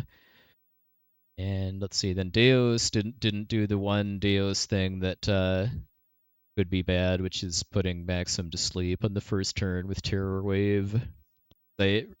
I changed my route very slightly to give Guy the Anger Brace, or the Anger Braced, as the text glitch calls it, so that he's immune to sleep, but Maxim could still be put to sleep. But that didn't happen, and then I don't think I bonked a single time on the Mystic Stones. So yeah, I mean, this feels like this would feel like a very strange run to kind of have be my final running at Lufia II. No major glitches, no manipulation because of the start. But boy, the rest of the run would be really hard to compete against. To answer the question, if I really wanted to try to grind for record, the biggest thing I would have to do would just be a lot more willing to reset over bad starts. Like, if I wanted to try to get, well, either not just record, but like sub 350, I would not be able to really tolerate anything slower than like a 130 Gades 2 or so. So, I mean, it's not realistic to expect all of the really RNG heavy early game bosses to cooperate perfectly in a no manip run, but they'd have to cooperate enough so that yeah, we'd be under 90 minutes after Gades 2 in order to have a decent shot at getting record. But yeah, I mean, I'm pretty happy with this time. I mean, my goal was only really to get sub 4, and anything more than that would have been gravy. But I also don't really know what I'm doing next yet, is the thing too. I've been debating over the past few weeks, and a question that I haven't been able to answer for myself yet is, do I want my next speedrun project to be something that I can submit to RPG Limit Break next year? Because if that's the case, then I pretty much have to learn something new, as opposed to revisiting something I've done before. But another thing I've been kind of wanting to do too is just revisit some older runs that my times are pretty outdated at now, and newer strats actually look fun instead of less fun. So I'm still trying to figure out what direction I want to go as far as my next speed project, and that's going to largely drive what it is. So, while I'm figuring that out and either learning or relearning a run, I guess in the absence of really of much else to do, I might keep doing more Lufia runs just to see what could possibly happen if I keep it up. But if I don't actually get another PB before moving on, I mean 354 already blows away my my expectations. All right, so yeah, 349 game time is about a 4-ish minute improvement, I think, on game time. I think it was 353, I think is what I had before. 22 escapes is pretty good. That might be a PB for the number of escapes is the number of random battles that you ran away from, and it's other than the game time, that's kind of the other nice metric as far as telling how clean your run was, because it just means how many random encounters you got into. And let's see about our number of character deaths too. So yeah, Dakar has the 0 as it always should be, and Salon only had 3. I've had Salon get double digits a few times. Then that 4 for Tia is largely thanks to Regal Goblin killing her twice. I know one of the deaths was to the trolls. And something I actually don't know is if dying to Gades 1 counts on these stats. I feel like it probably does. Because, like, I don't know if Guy ever died in this run outside of that, but he has a 1, so I think it probably does count. But yeah, GB.